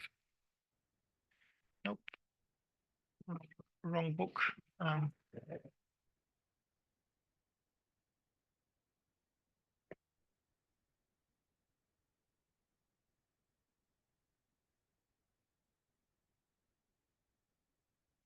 wrong book. Oh, there we go. Okay. So it's called Encyclopedia of Canonical Hadith Studies. Basically, every single thing, every single hadith in the Kutub Sitta, uh, um, he's basically gone through them and drawn instant charts for them. Wow. Right. So I'll show you. Uh, And he took this from the book that you just Tuhfatul Ashraf. So let's yeah. say, so Abdul Razzaq, Imam Abdul Razzaq ibn Hammam, right? So he says, well, this hadith, uh,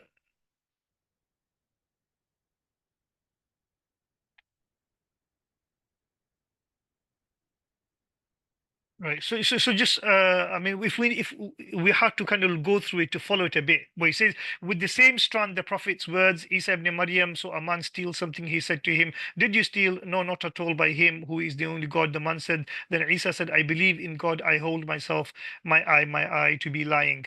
Right. He basically says, Mizzi, volume 10, this is where this is in Missy in Bukhari is he's giving the reference to Bukhari, IH Ibn Hanbal there, Azraqi. This is the common link, but it could not be located in the Musannaf. The commentative exhausted themselves in formulating feasible interpretations of this. A first cite peculiar tradition. Perhaps the man stretched out his hands and then, well, let me see what he's looking into. Isnad strands. So he gives you all these isnad strands. It is quite useful, but you have to be careful of Jumble because he has his own um, idiosyncrasies.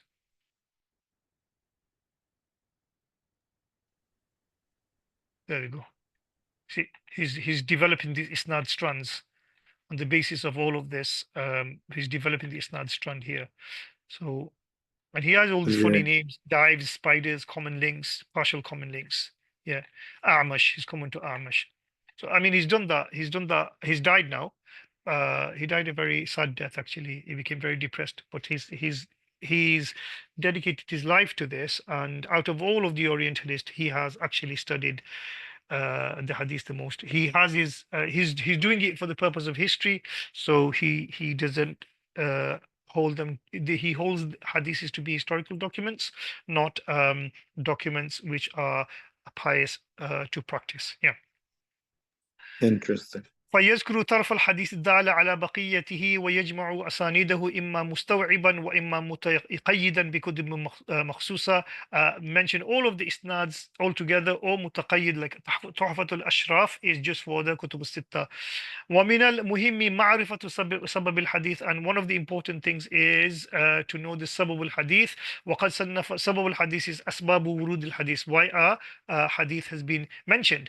وقد صنف في بعض الشيوخ القاضي أبي يعلى ابن الفراء الحنبلي وهو أبو حفص العقبري. وقد ذكر الشيخ تقي الدين ابن دقيق العيد أن بعد أهل عصره شرع في جمع ذلك وكأنه ما رأى تصنيف العبكري المذكور. So again, books on Al-Hazimi has a book on Sabab al-Hadith. Why was that particular hadith mentioned? You know, what is the reason why this hadith was mentioned? Yeah. Yeah. So then he says, وَصَنَّفُوا فِي غَالِبِ هَذِي الْأَلْوَاءِ. Everything that we have mentioned, every single types, right from Sahih to now, Sahih, Da'if, Tadlis, Mudallas, Mubham, Mursal, every single thing in the book that we have mentioned, he calls this Anwa. People have written books on them. على ما أشرنا إليه غالبا. وهي أي هذه الأنواع المذكورة في هذه الختمة, and all of these things in this conclusion, what I'm mentioning here is naqlun mahadun. All I'm doing is basically transmitting. I'm just copying and pasting. ظاهر التعريف, I'm only giving basic definitions. مستغنية عن التمثيل, without going into detailed examples. وحصرها متعصر, because to give detailed examples is quite difficult. فلتراجع لها مبسوطاتها ليحصل الوقوف على حقائقها. You should go and consult the more bigger collections to understand their reality. والله الموفق, والله الموفق والهادي, لا إله إلا هو, عليه توكلت وهي أنيب. انتهت نزهة النظر في توضيح نخبة الفكر في مصطلح أهل الأثر، وقد جاء في آخرها بخط الناسخ نفسه مما يلي. وعلى آخر نسخة تحت هذا في الطرف الأيسر من أسفل الصفحة بلا قراءة النسخة إلى آخر الشيخ عبد القادر الصفوري سنة 1177. وبجانب اليمين وقف على طلبة العلم مؤرخ بسنة 1336. So this is, I think, how many lessons have we done? بتوفيق الله, we have finished. I hope that this was beneficial, and this is not the end, this is the beginning.